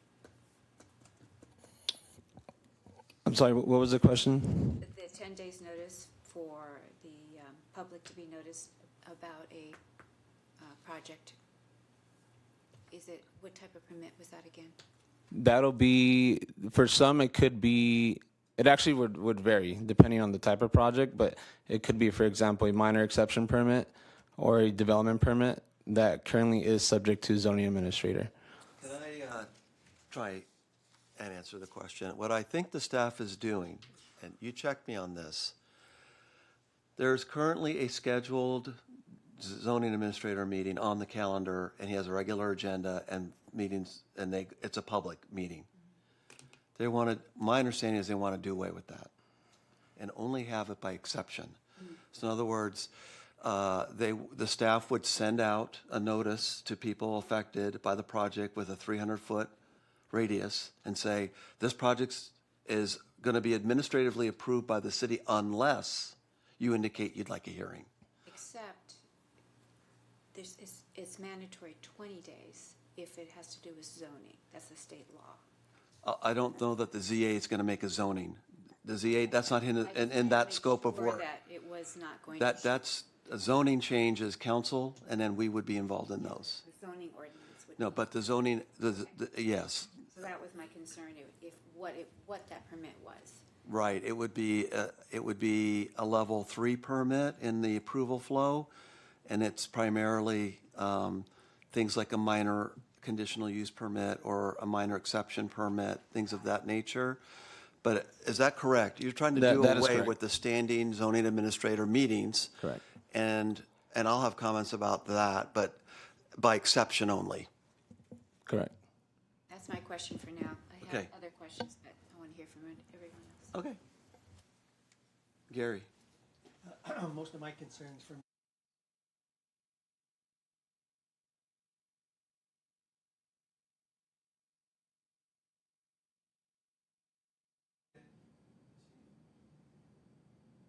Are we asking questions or are we I making think comments? at this point, it's comments and questions. And we'll do a second round so we can all kind of hear from everybody and then come back. Do you have comments? Well, I like what we've kind of done where we've, I've always had concerns at taking the planning commission out of some of that. But I think there's enough safeguards now to where I go along with it. I mean, we're gonna see it again. Yeah. But, I think some things have been adjusted and taken away. I know there's been one process where we've been taken out and it goes directly to the council, and I think that's, well, I had some concern about it. I think if you're gonna streamline it, you don't want it to be able to go, boop, and then we're creating longer. So some of the things where if somebody disagreed with the ZA, decision, it jumps right to the council, or council can approve it. That, it's not something I started out thinking about. If we're trying to streamline, Yeah. then okay. Yeah, I just have a couple of, maybe one comment and one question. One of these items under streamlining is that projects that were previously going to the ZA are now going to be administratively approved by the city planner. And yet, the opportunity for the planning commission to call those up is being removed. So we're streamlining it by going to the city planner. I think it should still be, because it doesn't happen that often, that the planning commission should still be able to call those projects up, especially if there's anything about it that might be controversial or the city planner might not feel comfortable, that needs to be able to go to the planning commission, and it read like that's not even allowed. That's what I read into it. But the So I council think can- that's a mistake. The council can pull it up now. They can pull up anything Like we anyway. could lobby the council member to pull it up. They can pull it up and they can refer it back down to us, but I think what they want to eliminate is the leapfrogging of, Well, I think there's still the I do, I agree with you. but I think- opportunity I- for, for streamlining, because Yeah. it's gonna be an administrative approval. Yeah, I'll of the wait. city planner. Yeah, I'll just jump in to clarify what I think the objective here is because I want to separate the ability to call up versus who is the, where is the decision, who is the review body. So what I heard in my briefing was, because I brought this up, like, hey, what's this? And my understanding is that the staff feels that they cannot move forward with a decision from the ZA until we meet and approve the ZA minutes. And that slows things down. And the feeling is the council always meets every other week or 2 times a month, and that meeting minute approval will happen with more certainty than ours. That's my understanding as to why that is. And my question to the staff is there a way that we could make the planning commission still be the reviewing body or the reviewer? Because at those level of decisions, having those go to the council makes more sense to have us be the one that does the review and adjudicates that problem versus the council. But I can see why the staff would want to move it, with more certainty through the process. Unless we want to modify our call-up ability to just basically say, it's 10 days period, whether we meet or not. And it's up to us to call you, Yeah, but which, the way that read is it says it's not allowed. right. I think that's a problem. Who approves the ZA minutes? We don't. Well, it's not going to ZA anymore. It's going to Nobody said there was the a city problem with planner. nothing's final until the minutes are approved. That's my understanding, and yeah. Who approves the minutes? The ZA committee? I mean, the design review?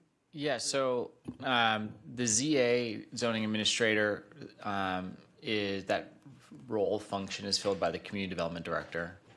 So the change in process would likely still result in the same person hearing the item, but the process would be slightly different in that oftentimes we don't have public comments or people show up for those meetings. And the way that this change in process would save time is a couple things. One being that the noticing standards could be different, so we wouldn't necessarily have to do the publication, which is the longest portion of time for noticing. We have to typically take 3+ weeks to accomplish the 10-day noticing in published form. So we'd save some time in that way through this change in process. As far as who would approve the minutes, I would see that still being the way that it currently exists, where the council is approving the decisions or having that on their agenda, the same way that right now you have kind of the administrative approvals on as an item on your agenda. Similarly, I would envision that being the case with the council. The challenge that we have functionally, like with a plain reading of the code right now, when the Planning Commission and the council both have the ability to call something up, that factors into the appeal period. Every discretionary action is appealable, and when you both have the option to call that up, that has to be factored into the appeal period. So the public has 10 days, but the appeal period doesn't close until the body with the authority to call something up has filed the minutes. So if you, especially in the case where both bodies have that authority, then whichever body meets the latest, we technically can't issue building permits or related kind of final step permits until after that final body has met. So if the council cancels a meeting and planning or planning commission cancels a meeting, it pushes out the time from when the original approval happens to when permits could be issued to effectively begin the work. So that's what we're trying to resolve with that that change. Okay, well, it still affects, planning commission. It still affects the planning commission's ability to review these things where there appears to be a decision that we don't agree with. That doesn't happen often, so how much time are you really saving? I question that. Okay. The other thing I had was, on the parklets,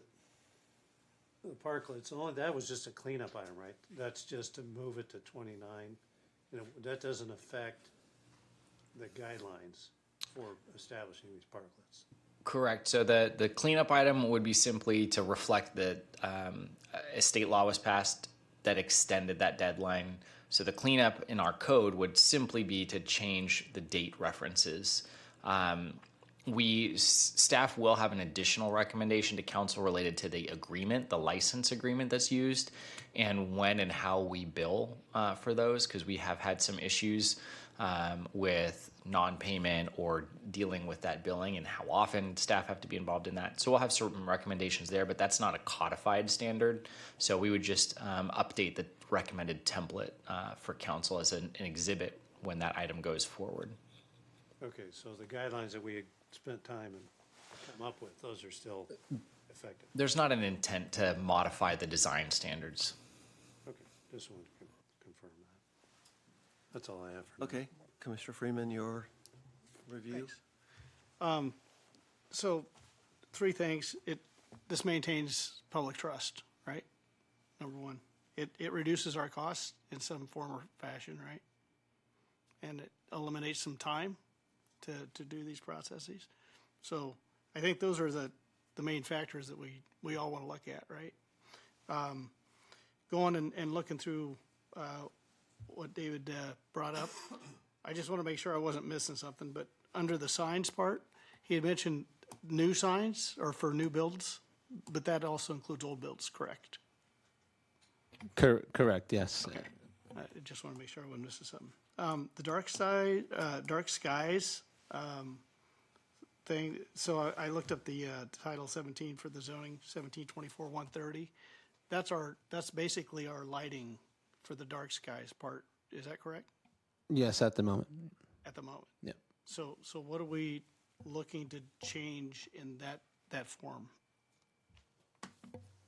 Tamara, can you bring up the staff report PDF, please?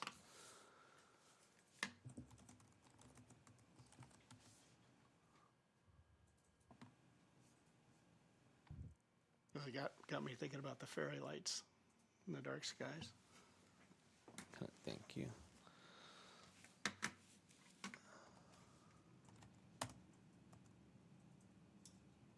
Am I able to zoom in, Yeah. Tamara? Cafe lights. Can I zoom in? Cafe lights or the string lights. Whatever. Can I borrow the keyboard? No. I show up. That's all I do. There's quite a few pages on this, is what he's trying to show you. Okay.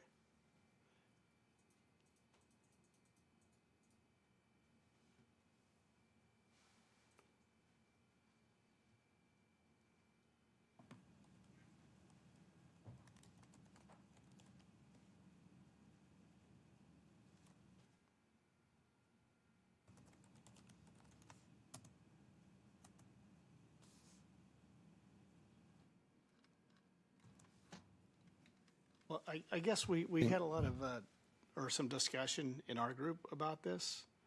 I just wanted to see what was incorporated from that, if any, basically. Yeah, let me see. Where is it here? Number 6. Next one. Number 6. Yeah, okay. Okay, here it is. So the strike through there is what we currently have in our code, right? So we would be keeping some of that language, but removing. Part of the goal here is to remove any subjective standards and make it more objective. So it would go from one paragraph to a list of standards. And right now it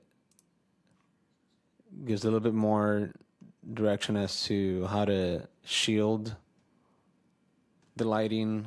We're maintaining number 2, which is to keep the lighting downward and away from adjoining properties.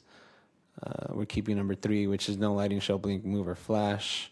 We're adding language in point number 4, which is to specify the temperature measured in Kelvin, so between 3,000 and 4,000, and also identifying the maximum brightness or lumens, which is 1,000. We're also adding some standards for directional lighting. This would be your uplighting that the design review subcommittee in the past has expressed support of using for accenting the landscaping or architecture. And then also putting a curfew or only allowing that type of lighting to be used from sunset to 11 p.m.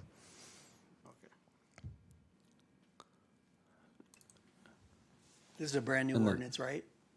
We don't have a dark skies ordinance right now. What we have They is considered one in 2017, but it didn't go anywhere. correct. Yeah. So this is a new ordinance, not that we already have something on the books. Okay.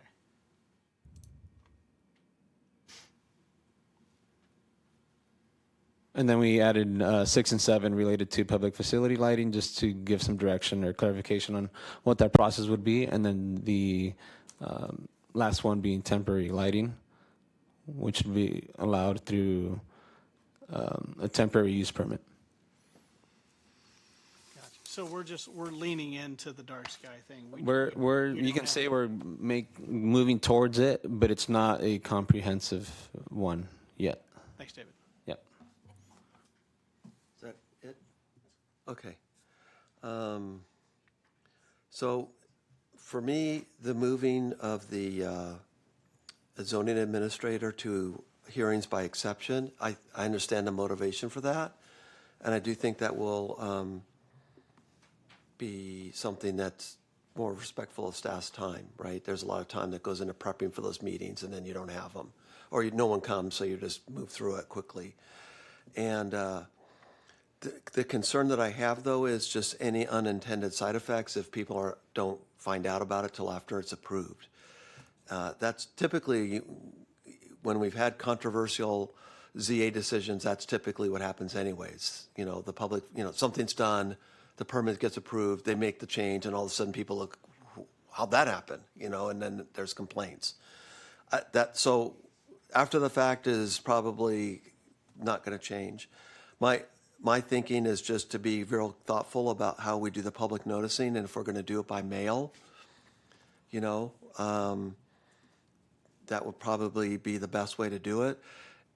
And we don't need to go crazy, but I do think right now our city website is difficult. It's new, but still, I don't think people are in the habit of like, I'm going to go check the city website and see what's going on in the city. I just don't think that's top of mind for most people. And so if they get a letter, that's good. So I like letter versus the public notice, of a public, an ad. I don't think people are flipping through the back of the San Clemente Times looking for, I wonder if there's somebody doing a permit in my neighborhood. I could be wrong, but I don't think that's the norm.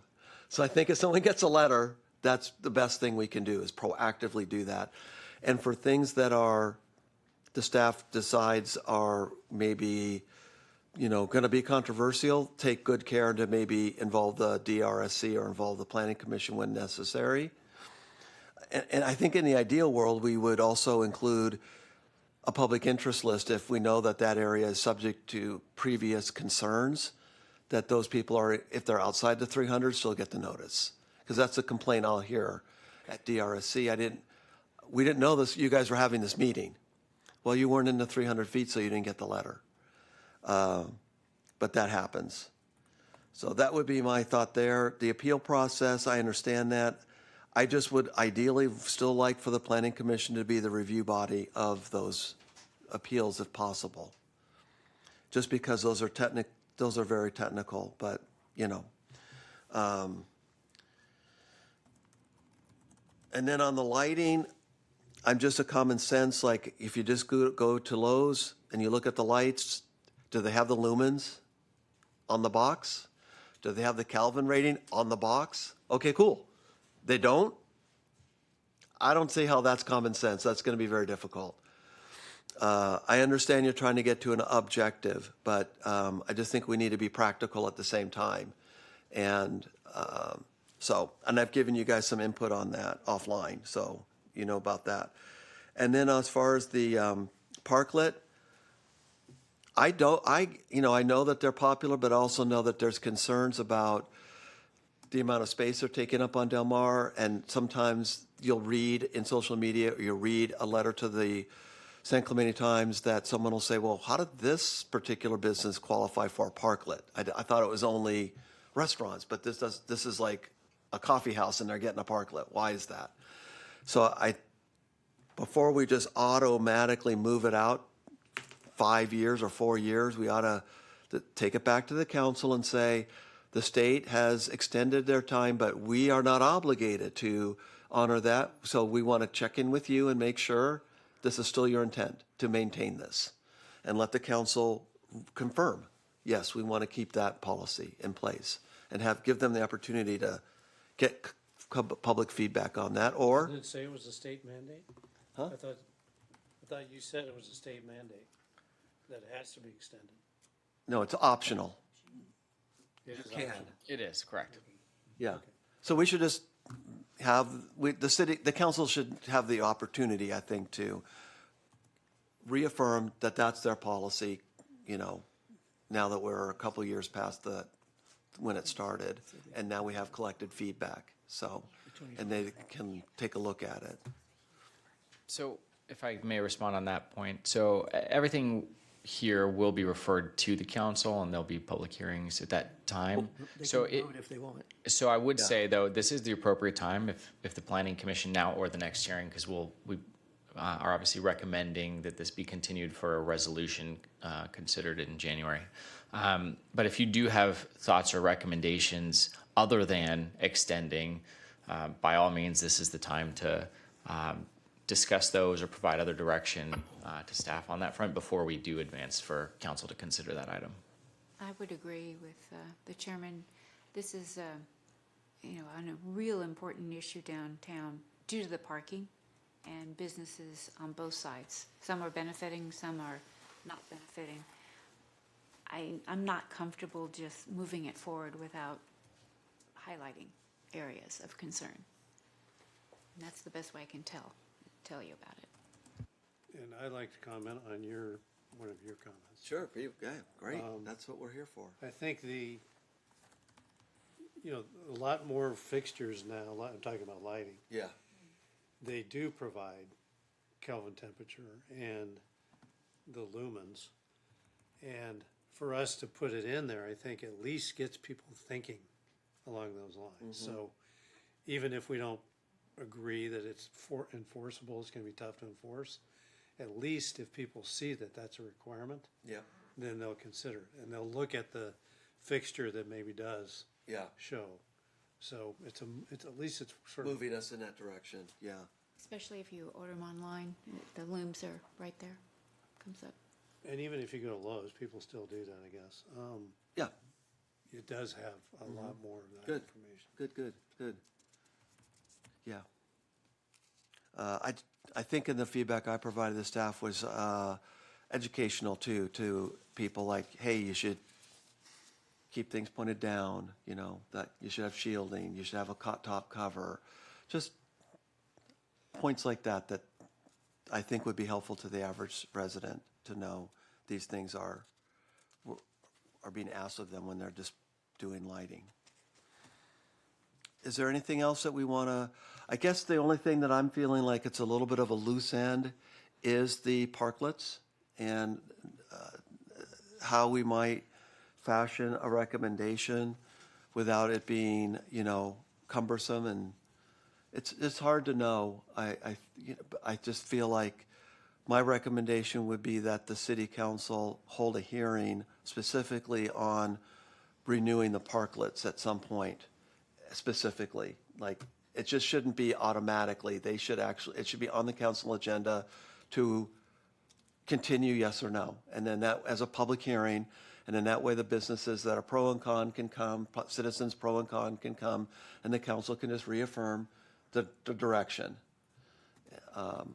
And I think that's especially useful in the context that if it's still true that we're going to be doing some work on Del Mar to improve the infrastructure there by installing, I don't know if it's underground utilities or what we're doing there, but there will be work on Del Mar that will necessitate some of those parklets to be removed. And then while that construction is being conducted, and before they just automatically get put back on, that might be the opportunity to revisit the policy and just affirm or not affirm, or maybe tighten it up and say, only these businesses should have it and not these, I just think that should be reviewed again, is all my recommendation, if you guys think that makes sense. I would agree. I just think it's a little more complicated than just passing it through. Yeah. Jonathan, there's a is lot of that moving sufficient parts. enough? Yeah, and On that? I think on the staff side, we can also look at doing some targeted outreach to the chamber and DBA.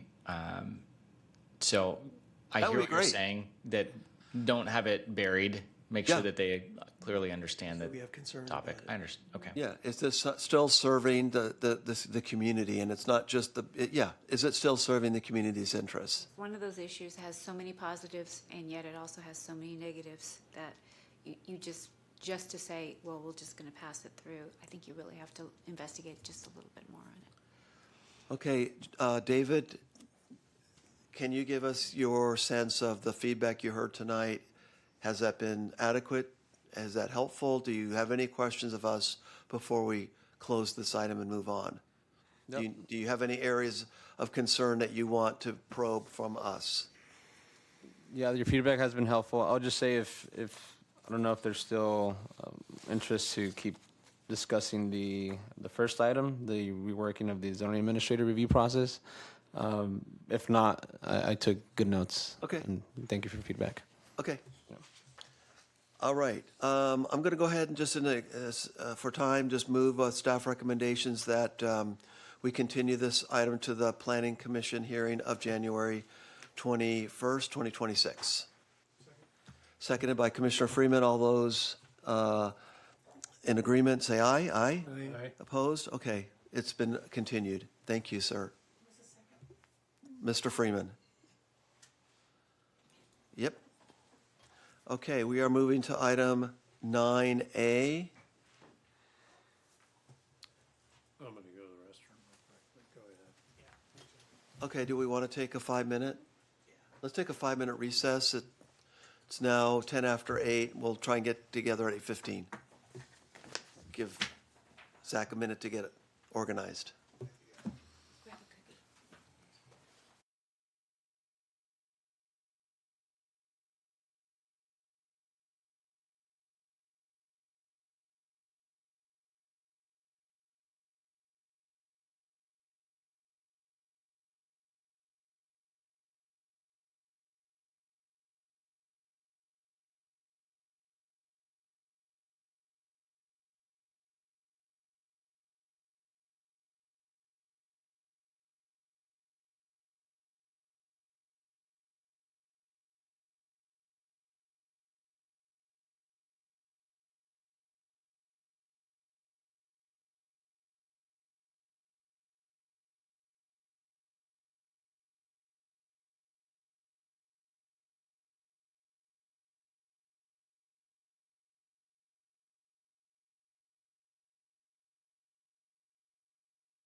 They're getting closer. Okay, we'll resume the meeting back from a quick break. We're on item 9A now, and this is a report on our parking and transportation demand management plan. And there's been a technical report delivered. And so we're going to get an update on that report tonight from our principal planner, Zach Ream. Zach. Thank you very much. Good to be back. I seem to always be the last item at the end of a long meeting, so I'll try not to ramble on too much. What I'm going to ask at the end of the presentation is just what you all have to say about what we've done so far on a few key points that I have slides for. And then our request, I think in the written memo, it says continue this item to a date uncertain. We likely have to notice this again as another new business item and a public hearing. We would intend to come back to you at this point on February 4th. And I know I was here a month ago saying we'd be back in a month with the final document. This is essentially a list of technical memorandums of the technical work that is going to inform a final document that we're still a couple of weeks away from having. Once we have that final document, we'll sift through it. We'll schedule one-on-ones if anyone wants to discuss it. And now we're hoping that February 4th is the date for a more thorough review of the final document. But most of what will be in that is in this 240 pages that we published last week. So I'm going to skip through a lot of these slides you've seen before. We've done this whole project. We started with data collection, we moved into analysis, and now we're trying to change that analysis into a set of recommendations that would be implemented over a 1 to 5 year timeline. We're behind schedule. We're in the December red box now, where we're wrapping up the parking management plan. It'll continue into January, February, where that plan identifies certain recommendations and next steps that, again, would take place over the next 1 to 5 years, and also would still need City Council review sometime next year at the same time they review the other local coastal program elements, including the geology and the update to the zoning code as it relates to the LCP. We did outreach. These are the 5 events we did. We're still compiling public responses. I got that question I presented last night at the Beaches, Parks, and Recreation Commission, and they asked about the public surveys as well as the comments from these 5 outreach events. So we'll have something to summarize the public responses soon. Along with the business owner responses, we also met with the chamber and the DBA and individual business people and discussed things like parklets and downtown parking and the structure. This is the study area that you've seen before. It's downtown, it's the coastal beach parking lots, and then it's the area between downtown and North Beach along El Camino Real. Our data collection took place in January and in July. The results were that parking is slightly busier in July than it is in January. Most areas were not at full capacity, with the exception of the downtown and the beach lots during the summer season, especially on a weekend. Here's the results by focus area. You'll see the Pier Bowl is the most impacted. We have these results in your packet. I'm just summarizing at a high level, but we have these for each of the observation periods, an hour by hour or 2 hour by 2 hour period on a Thursday and a Saturday in January and July to see where the red areas are the most impacted. The green had parking capacity available. This is one of the peaks, weekend hour, 12 p.m., July, August. That's when you see the pier lots and the other beach lots are full. The downtown is some red, some green. And other areas still have available parking capacity if you're willing to walk a block or two. Turnover, we've discussed this before. That'll be addressed by some of the recommendations. The majority of people do just park for 0 to 2 hours, and they walk around downtown, they go to a few businesses, and then they return to their car and go somewhere else. But we also have a significant number of people parking for 2 to 4, 4 to 6, and 6+ hours. And those are the things we want to address through some policy mechanisms, whether that be better enforcement of current rules that say you're only supposed to park for 2 to 4 hours, or for new meters or new 2 to 4 hour restrictions on sort of the spillover areas and the residential areas where people are parking too long.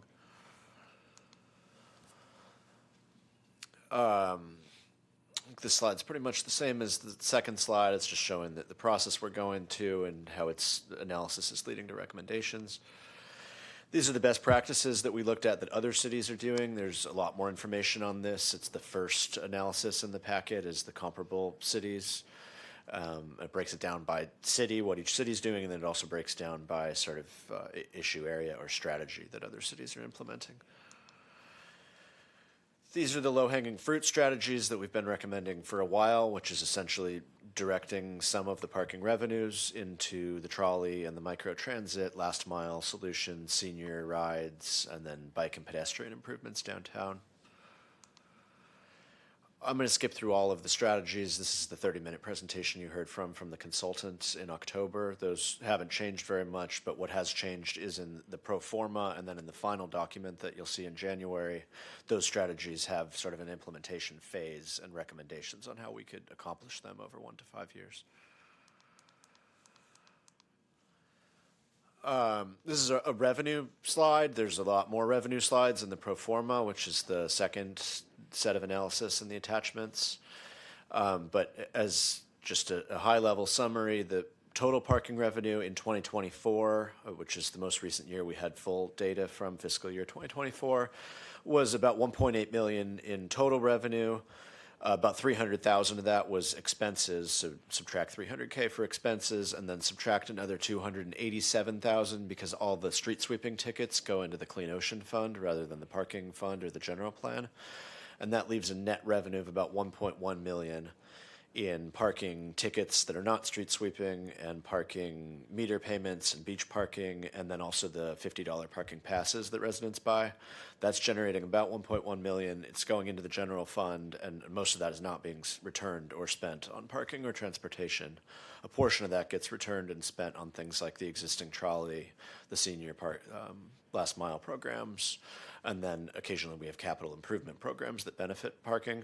But as a net, parking is essentially funneling 1.1 million into the general fund each year currently. This is a piece of that staff are interested in, and it relates to the stipend or the net cost recovery that we're getting from various other city facilities that the council deliberated at their last meeting in December. This program is a pretty big stipend, the $50 revenue resident parking pass, which is different than a parking permit like in a neighborhood, but the $50 pass that allows residents to park at the beach lots or to park in downtown, and also generally allows you to exceed the 2-hour limit. These passes are being sold for $50. I'm missing my glasses. I think it says we sold about 4,000 of them in the last year. And so that generated about 250,000 in revenue. But the stipend there is between $400 and $600 per pass. We're selling an asset for $50 that's worth $400 to $600. If you calculate it based on what an equivalent number of the beach meters would generate, even at the low beach rate, if people are there for an equivalent amount of time to an average customer, that pass is worth $400 to $600. Laguna Beach charges about $250, and Newport charges about $600 for the same pass. So this program could generate more money. The other thing is we could try to sell more to non-residents. What we found is almost 100% of the 4,000 passes were sold to residents at the $50 rate, and we're not selling very many non-residential passes. So we could advertise that a bit better on our website if we want to generate revenue from non-residents. But a recommendation of the consultant that at least I as staff support is slightly increasing and establishing a benchmark to increase over time the resident rate so that we can get a little bit more cost recovery for the city facilities.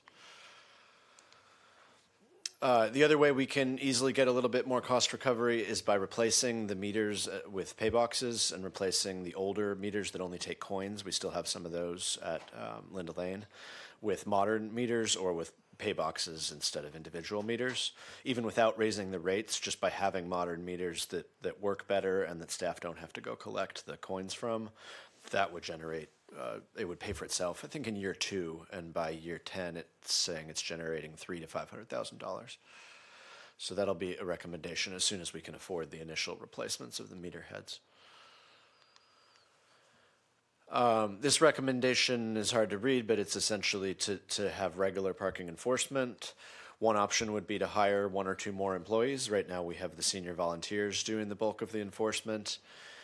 Their availability fluctuates over the weeks and months and years. It dipped during COVID. We hardly had any enforcement, and then it slowly increased to where now we have some senior enforcement, but there's times when there's no parking enforcement at all downtown or in the beach lots. So an option would be we already have the park rangers who are deputized to collect parking revenue at city facilities.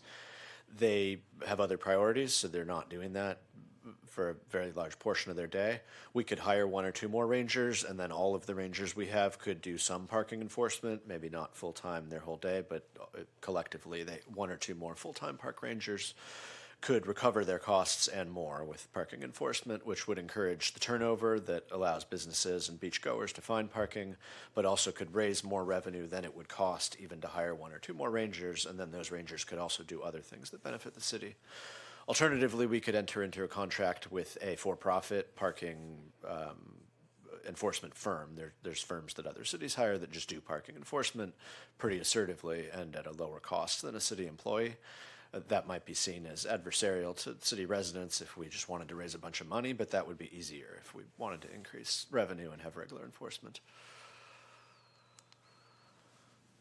So the next two slides are a summary of, again, the longer version in the pro forma, and then what will make up the final plan and recommendations will be another 20 or 30-page document that'll have sort of a phased implementation of what here are broken down into like 8 strategies, and then are broken down into year 1 as soon as we can afford it, year 1 to 3, or year 3 to 5. And then beyond the 3 to 5 is probably the last bucket. I'm struggling to read this. The savings for actual capital improvements, like a downtown parking structure. That probably would take more than 5 years.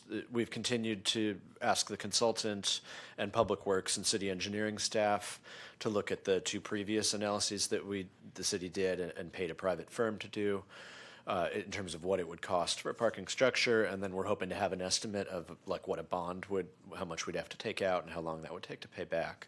But the answer is it's more than 5 years, and it's a significant portion of the revenue that we're bringing in right now, the 1.1 million, which now is not all going back to parking, it's going to other things in the general fund. If we were to take a significant portion of that and then take out a bond for a structure, that's what it would take, and we would lose a lot of these other opportunities that also cost money. Alternatively, if the council desires to keep the revenue that's already coming in from parking, then we would need to raise more money in addition to the 1.1 million net revenue in order to pay for some of these other things. So these are the 8 categories of things we'd like to do with either the current 1.1 million in a dedicated parking and transportation fund, or with a new fund that would essentially be the surplus beyond the 1.1 million of whatever these other strategies, like new meters and enforcement. And the category I haven't talked much about that would also be sort of a streamlining and a pro-business economic development approach is identified in this is right now we have the parking waivers, which are a big hassle because we have to have a hearing either by the zoning administrator or by the planning commission every time someone's short 1 or 2 or 3 or 4 parking spaces in a proposal. They have to either come up with an off-site agreement, which is preferable if they can get the parking off-site like the hotel did fairly recently for a big project. But if it's a small project and they don't have the ability or the knowledge or the relationships to negotiate that off-site parking agreement, or they don't want to hire a consultant and pay a lot of money to study other alternatives, we're stuck right now issuing waivers, and then they have to go to Coastal Commission oftentimes and negotiate a second time. What we'd like to do that would generate a small amount of money and would get people out of some of these difficult situations is to bring back the parking in lieu fee program that the city had for 10 or 20 years, where people pay a modest fee of what we would tentatively be recommending, 20 to 40,000 for each space that they're short, and then that money would also go into a fund that would pay for future capital improvements. So that's the last category, and significant revenue generator, and also project streamlining, economic development item that we'll be analyzing a bit more in the final report, but is also analyzed pretty thoroughly in this pro forma. So the last few slides are just what's in the 240-page document. The second page had some hyperlinks that were going to the best practices review of the 10 other cities.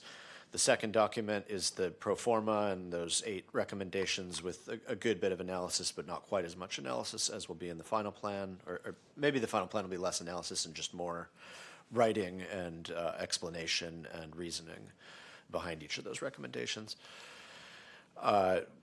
Attachment 3 was a parking ratio evaluation. Staff are probably not going to recommend significant changes to the parking ratios in terms of what businesses and residences actually need to provide. The one simple change that we have identified is for restaurants. Right now, there's 2 different ways to calculate parking for restaurants, and 99% of restaurants fall into the per seat calculation. We'd propose to just do away with the square footage calculation, which was meant to apply to really large destination restaurants. And we haven't gotten very many of those, and I think the one time we did get one of those, the recommendation was to go with the per seat methodology anyway. So there's more analysis on the parking ratio evaluation. The general conclusion with that is that our city is pretty close to our peer cities, so we're not requiring more or less parking.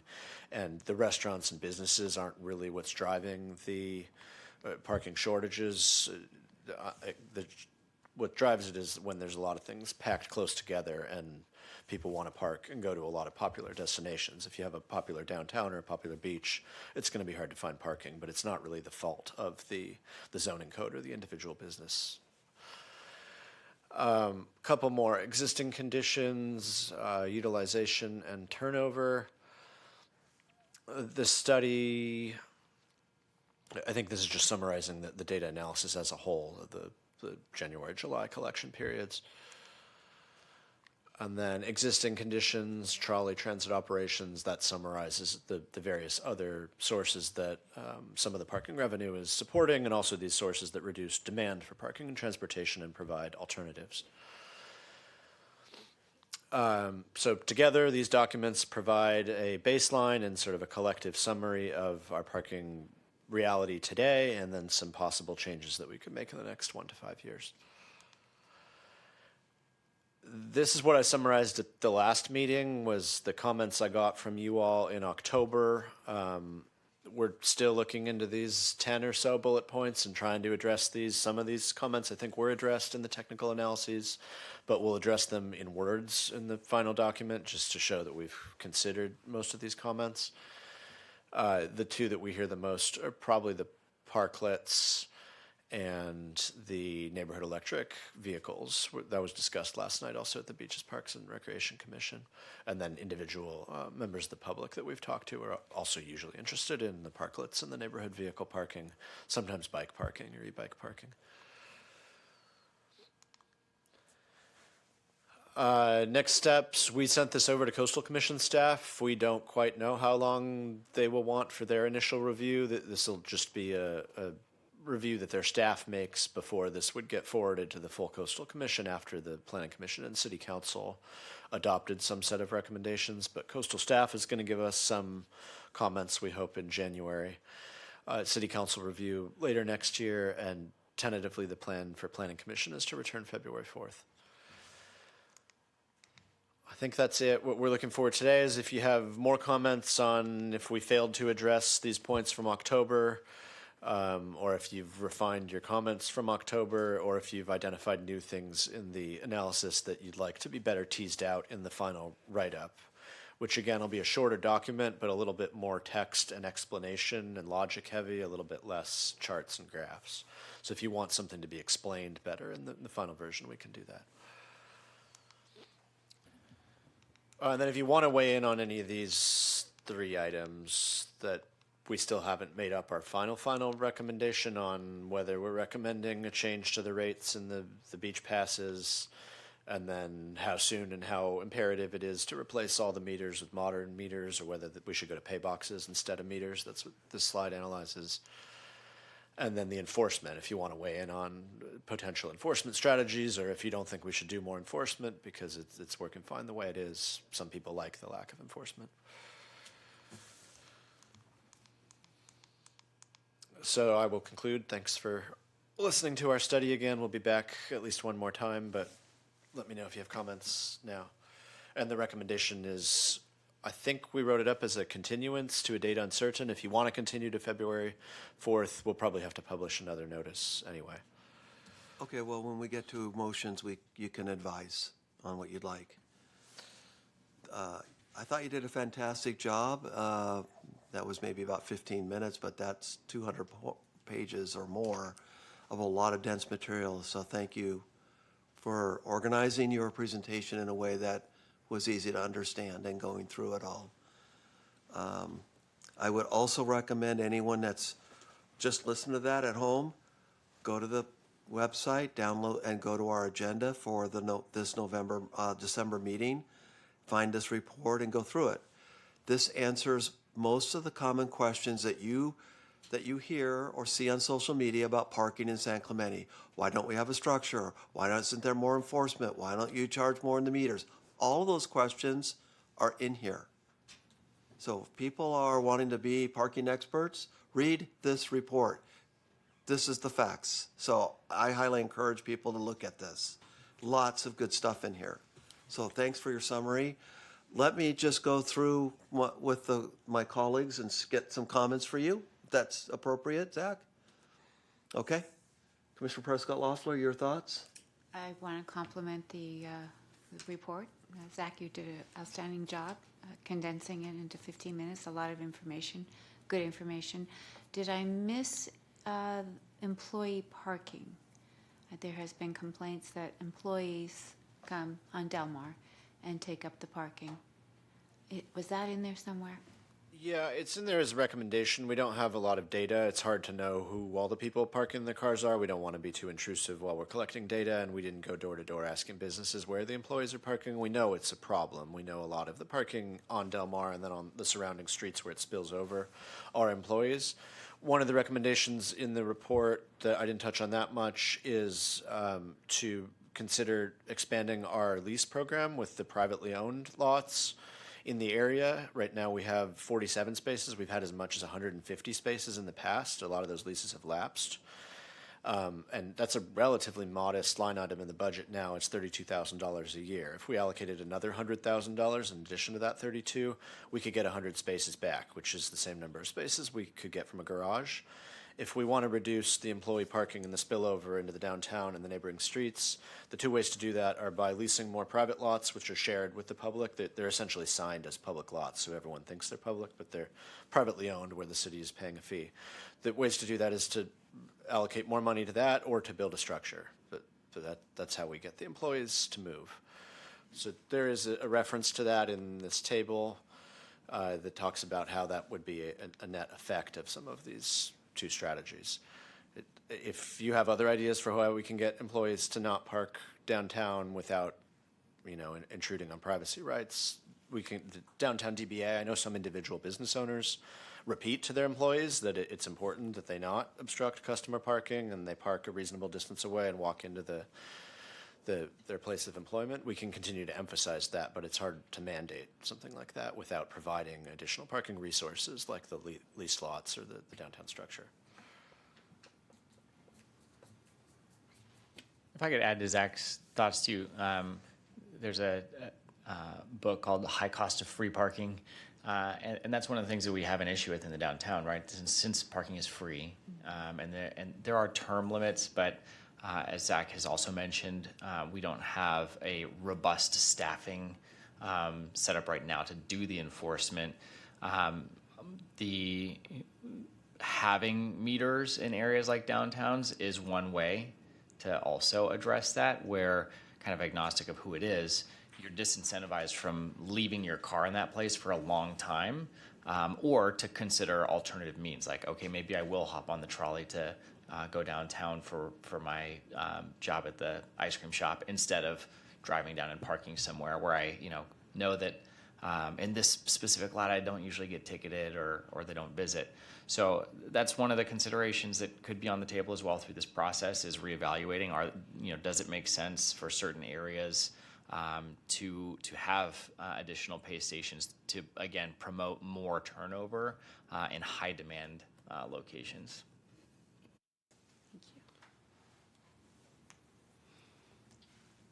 Anything else? No. I guess I'm stumped at the privacy of the employee not being able to survey how many employees actually currently park. So you're not allowed to actually ask the business or get a number? I'll review the responses to our business owner survey. We asked the owners pretty detailed questions. We didn't try to reach each individual employee. So the owners may have summarized their practices or their guidance or their ideas. I think just to tag on real quick, I think if you were going to try and get more granular, you probably need to figure out some anonymous way to ask the owners, would you have your employees, you pick a week, could you anonymously answer these questions and have every employee, where did you park tonight? Neighborhood or Del Mar, or did you take the shuttle, or did you carpool? Something simple, check a couple boxes, anonymous, turn it in. I think otherwise it probably, the effort's not worth the results you get.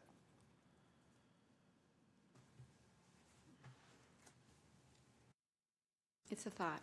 Yep. Thank you. It was a great report. Gary, your thoughts? Well, my thought on that is the only way you're gonna solve the problem is you're gonna put parking meters on Del Mar with a 2-hour limit. I mean, that happens in Long Beach. Everywhere in Long Beach, it's 2 hours, and you got some meters you've got to go back every 30 minutes. So, anyways, I'm excited by all this information.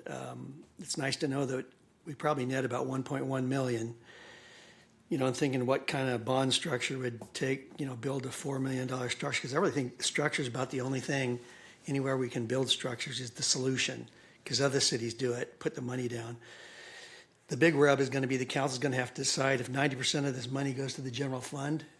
It means we either need to increase revenue if they don't want to take from the general fund, or what they would have to cut. And so the way, I see it, it's either increasing enforcement and changing your rates. If we decide that the best thing would be to put parking meters on Del Mar, if we had an example of what it would generate, then you could push people into the $50 parking permit. They're going to say, well, I'm going to buy the $50 parking permit because it may only give me, they'll add up how many times they're going to be able to park for the 2 hours and what it'll cost. And I bet you'd see a big, change in the permit system. Do we have any idea what, if we put meters on Del Mar, what the average meter generates, and how many spaces that we have currently along Del Mar, those 2 or 3 blocks, what that would generate in a year? There's an estimate, I think. Be nice to have it the next time, Okay. it comes around. I know there would probably be, some controversy on it and, pushback. But again, you got to think of this as a business model and the city as a corporation. Can I just jump in? I Yeah. think what you just said is how we should structure this comment section. Let's give Zach the questions to be answered for next time versus Yeah, waiting so for him to that's- answer it right. now. Yeah. Well, he may have an idea that's not in there what it is, if he knows what but that's something I'd like to be answered the next time that comes around. And also financing, on a parking structure of 3 levels, like what they talk here, what kind of annual outlay that would entail over a 10 or 15-year period. That's it, because that's the really only real solution, that and adding meters or raising prices and more enforcement. Steve? Yeah, thanks for the presentation. There's a lot of information here, and there's a lot of data. I think that unless I'm missing something, what's missing is,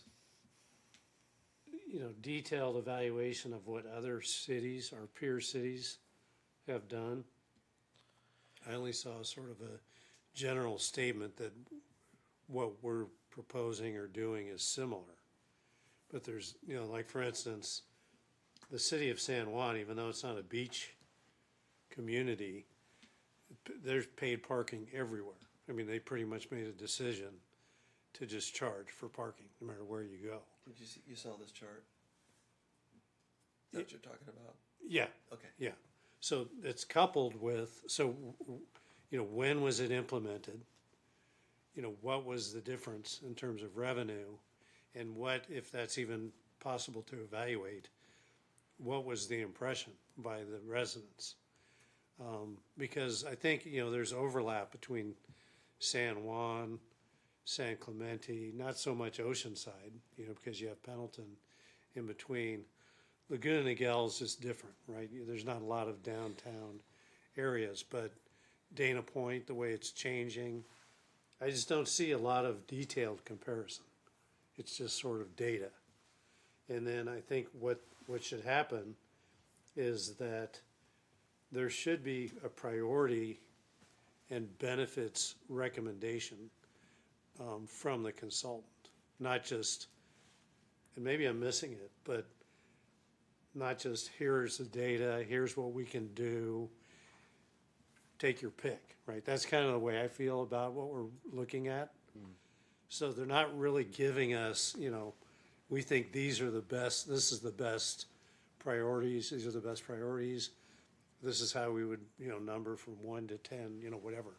And the benefits of each compared, and parking is not just, you know, priorities and benefits. It's the perception of our city and our community. How do you gauge that, right? How do you calculate that? And I'll just say, for instance, I'm not that interested in going out to San Juan right now, because anywhere you go, I'm sure they're making a lot more money Can't park. on parking, but no matter where you go, it's expensive. And that one new center that they have, Riverwalk, I mean, it's like $12 to park, you know, just to go there, you know, and there's no other options. So I'd like to hang out there more, but I'm not going there, you know. It's not that I can't afford it. It's this perception of, and I don't see that in this, and maybe that's not something that we can request of these consultants, but I'm sure we're paying them a fair amount of money. They should be able to give us more, I think, helpful information about what they're recommending we do. Does that make I think sense? that's a fair request. Isn't that called elasticity? And I'm going to include that in my comments it's too, what they could do to make it more actionable.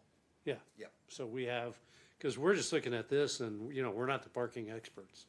We can see the benefits, but I, for one, I'm not going to be able to go in here and say, well, I prefer this over that. There's not enough information or recommendations here for me to do that.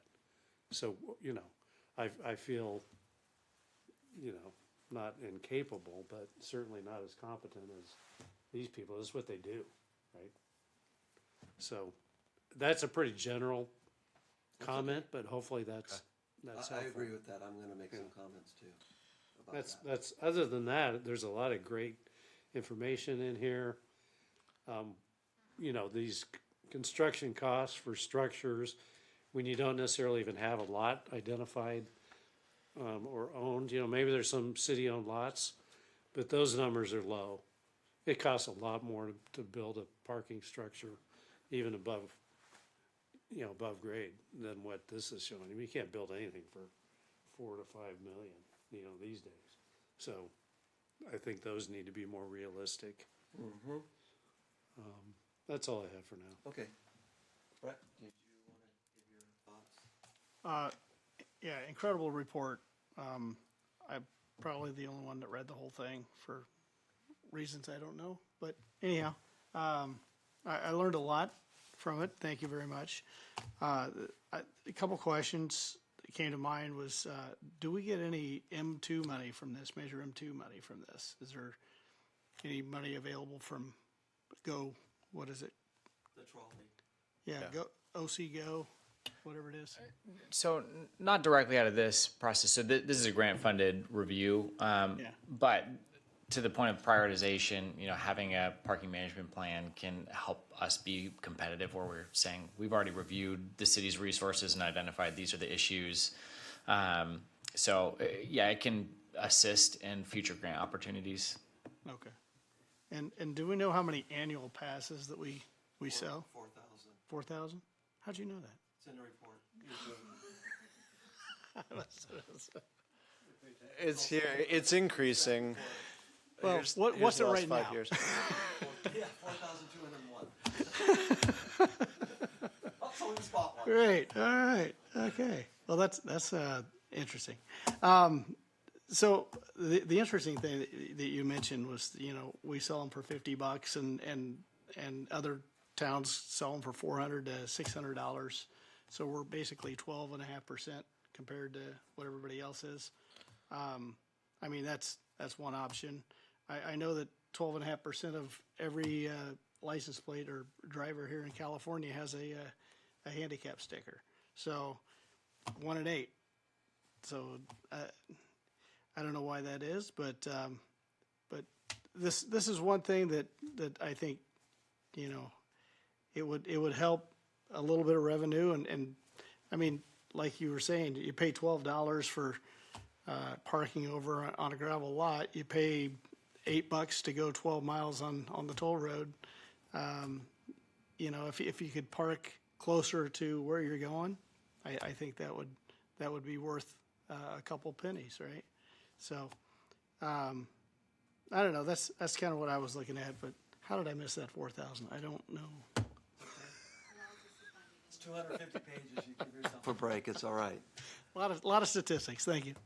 So let me summarize, Zach, what I've heard from my colleagues tonight is, and I take some liberties and incorporate my own thoughts as well, but I think what we want to do is achieve a goal as a result of this. We have a great opportunity with the grant that we got from Coastal Commission to conduct this analysis, which we have to keep in mind this is in preparation for our local coastal program, that's why we're doing this, so we can become better at administering that. And we'll want to make sure we don't lose sight of that administration and what those requirements are, whether they be parking standards or what have you. But I would say we can conclude that we need a PMP, we need a parking management plan out of this, and that should be the goal, is to put a plan in front of the council that they can adopt or modify.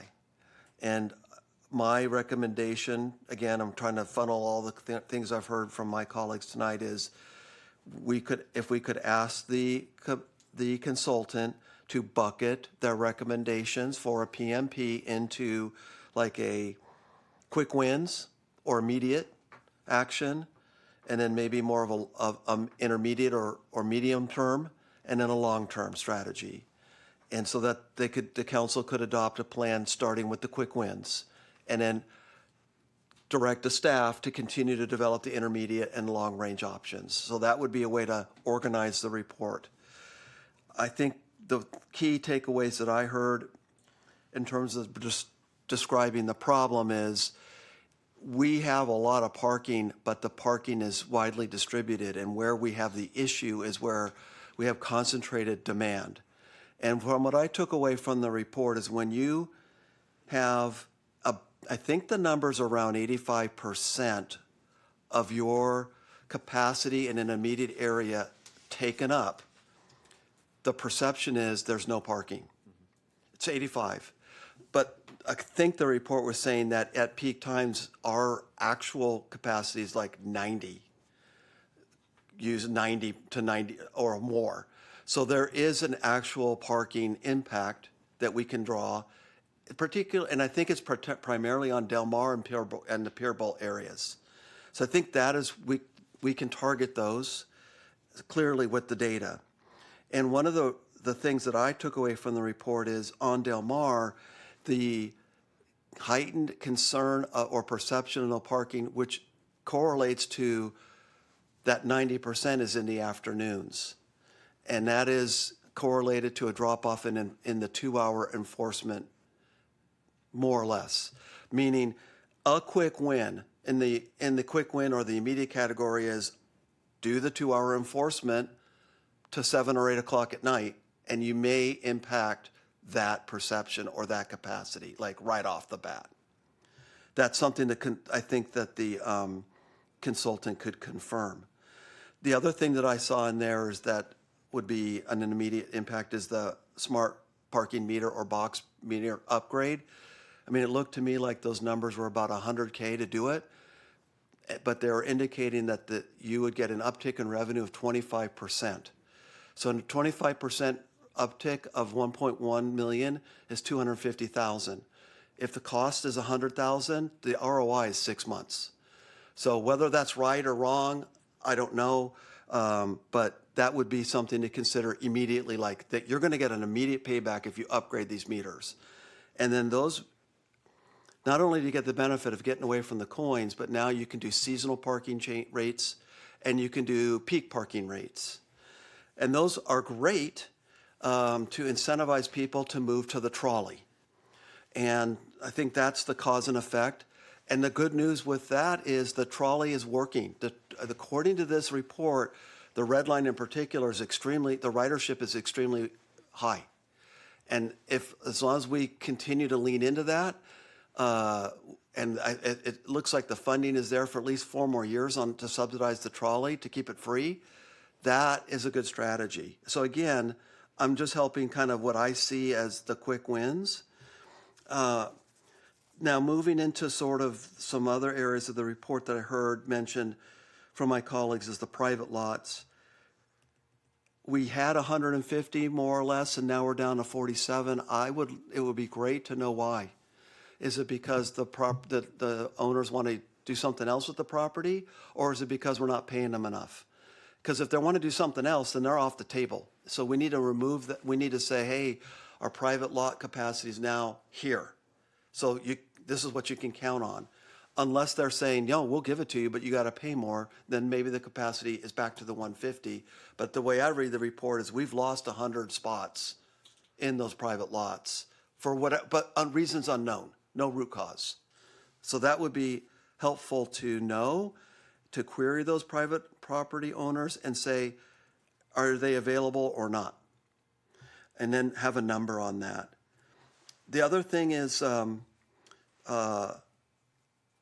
long-term plan then would be on the structure that some of my colleagues have mentioned, but I think the concern there is where. So I think it would be nice if the consultant would say, here's your 2 or 3 target locations, how it would function, and the cost. Maybe a range. Doesn't need to be like a number, but it could be a range between, this and this, and then how the funding could work so that you could see, well, if you did a 40K parking in Luffy, that's going to generate X. Here's your shortfall. If you dump all your, parking fee meter in there, it's this, and this is your shortfall. So that people could see realistically, is that really an option or not? But I think the good news is that my takeaway is, and it would be nice if the consultant could net it out, is there are some short-term things we could do to impact parking quickly. Smart meters, enforcement after 2 p.m. on the 2 hours. Whether you charge or not, just the 2 hours. So that's what I heard tonight from my colleagues, and kind of my take on the report merged together. So hopefully that's helpful. That's a good summary. Thank you. You're welcome. Thank you. Okay. Jonathan, any other comments from you, sir? Nope, thank you. Okay. Anyone else? Zach, did you have anything else you want to add or ask us? No. Okay. We need a motion to continue this to what date, sir? Did you want? I guess I'd ask Tamara, did we already put that as a newspaper notice for February 4th? No. We haven't. But we probably still will, even if. Is that enough time continue for the to a date report, certain? given all the comments we've made? Okay. I think we should continue to February 4th. If we need even more time than that, then we'll just put out a Okay. notice, and it'll be later than that. Okay. Karen, I you wanna make a motion to move this to the meeting of That's when it's due. February 4th, 2026. Second, okay, Commissioner by Prescott Loeffler and a second by Commissioner McCacken to continue this item to February the 4th, 2026. All those in favor? Aye. Opposed? Okay, it's continued. Zach, again, great job. Thank you. Very good. Okay. We are, I think, at the end of our meeting. So that is, no, there's no item 10 on old business. So item 11 is our standing item for reports from commissioners. Any commissioner would like to make a report or make an inquiry of staff? I would like to. Commissioner Camp. Jonathan, can you give us an update on some of the, bigger projects that we've passed over the last couple of years, especially the hotels and stuff like that? Certainly, yeah. So on the hotel front in particular, we did have a couple of those projects approved through Coastal Commission. So the Seacliff Villas project and the Hotel Clemente were both approved by the Coastal Commission. I have not received a timeline yet on the Seacliff Villas submittal, but Hotel Clemente is intending to submit next week by the end of the calendar year, their construction drawings. So we anticipate having that under review soon. So that will probably be the project that moves along the most quickly. The other hotel item was the one at North Beach, the Gallery or Hanson Hotel. So after approval by you all, it was appealed by a labor union, and the public hearing at the city council was continued to a date uncertain, because some of the claims in that appeal were warranted after an additional site investigation related to some bioresources. So there's additional CEQA work that has to occur because of that, and the council authorized an expansion of that contract. The city doesn't pay for that. We kind of pass the funds through, but the applicant is working with the consultant on the expanded work that's required for that. So the next step there will be completing that public hearing on appeal after that additional environmental review is done. So that one we anticipate happening, I would say spring of 2026. It'll take a couple months for them to get that work together. And then outside of that, we have not yet received construction drawings for the industrial park project. As far as I know, they still intend to move forward in the near term, but I don't see that one being submitted by the end of this year. And I think that's it for some of the larger projects that have come through recently. They're under construction on the miniature golf. They are, yeah. So the mini golf is under construction. Yep, they're looking for opening in the summer, or by the summer. Yep. What about the hotel and the outlets? Any project, Yeah, the hotel at the outlets was approved 20 years ago, but the council considered a modification to the roof of that structure. They routed that just back to themselves for consideration, and they approved a rooftop deck, deck and restaurant. Subsequently to that, there's been ongoing communications with some neighbors who had specific feedback that they wanted to work on. So, and there's been some back and forth between attorneys, et cetera, on that topic. So there's some revisions that have occurred to that project that likely will return to the council in January. So the broad strokes there won't change. You know, the avenue for that was allowing the hotel to have the same height exception that the theater is given, which is 62 feet. The majority of the proposal is under that. Only the elevator shaft is at that 62-foot level. But what the current effort with some of between the architect and the neighbors is enclosing more of that rooftop deck, because the primary concern from neighbors has been noise. A sound study has been done illustrating that even the original approval would meet the city's sound requirements, but the enclosure would just further reduce any of that potential noise. Thank you. Yep. Anybody else? Jonathan, did you have anything to share besides what you just shared? Only that City Hall will be closed between Christmas Day and through New Year's, and New Year's falls on, I believe, a Thursday. So it's really Monday, January 5th will be when City Hall reopens. So if you have questions from the community, City Hall will be dark during that time. I'm taking some personal vacation starting next week. So Christopher Wright will be available for any questions in the interim for that 1 week. Looks like our next meeting will be the 21st of January. That is correct. And we have on the tentative agenda the Shoreline Church remodel. Is that still on track? It is. We have noticed that. Okay, the Rasta Taco. Hopefully, we went through DRSC today on that. Yep. and they can turn around our suggestions in time. And then David will be back with the streamlining again, Yes. presumably. Yep. Okay, We've included all those to the newspaper already for notification. fantastic. The thing I want to just toss out, because I don't know if your workflow makes sense, but when I look at the website, our meeting is always combined with a study session, always. They're like combined. Most times the study session's just canceled. So at a glance, it always looks like our meeting's canceled because it's merged. Should we flip it? Like maybe just not have study sessions until we're going to have one, and then have one and notice it, but but just not have one because we have like 3 a year. So it just feels sort of overly necessitating that we have every meeting, we have a study session and we cancel it. Maybe we just not have them until we have one, and then we can notice that we're having one and what it is about. That way, we kind of look like, yeah, we're meeting.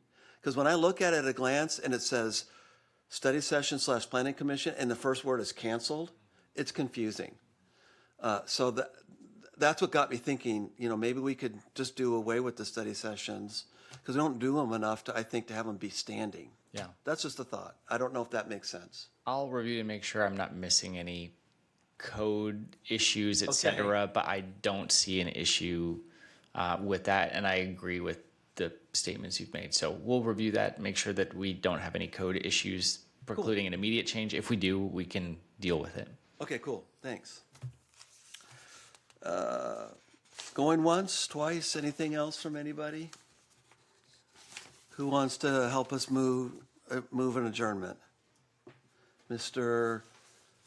McCacken, is that you? You want to, looks like you're reaching for your agenda there. Looks like January 21st, sir. I move to adjourn this meeting of the Planning Commission to Wednesday, January 21st, 2026 at 6 PM here at the City Hall. I'll second that. Moved by Commissioner McCacken to adjourn to the 21st and seconded by Commissioner Camp. All those in favor? Aye. Opposed? We stand adjourned.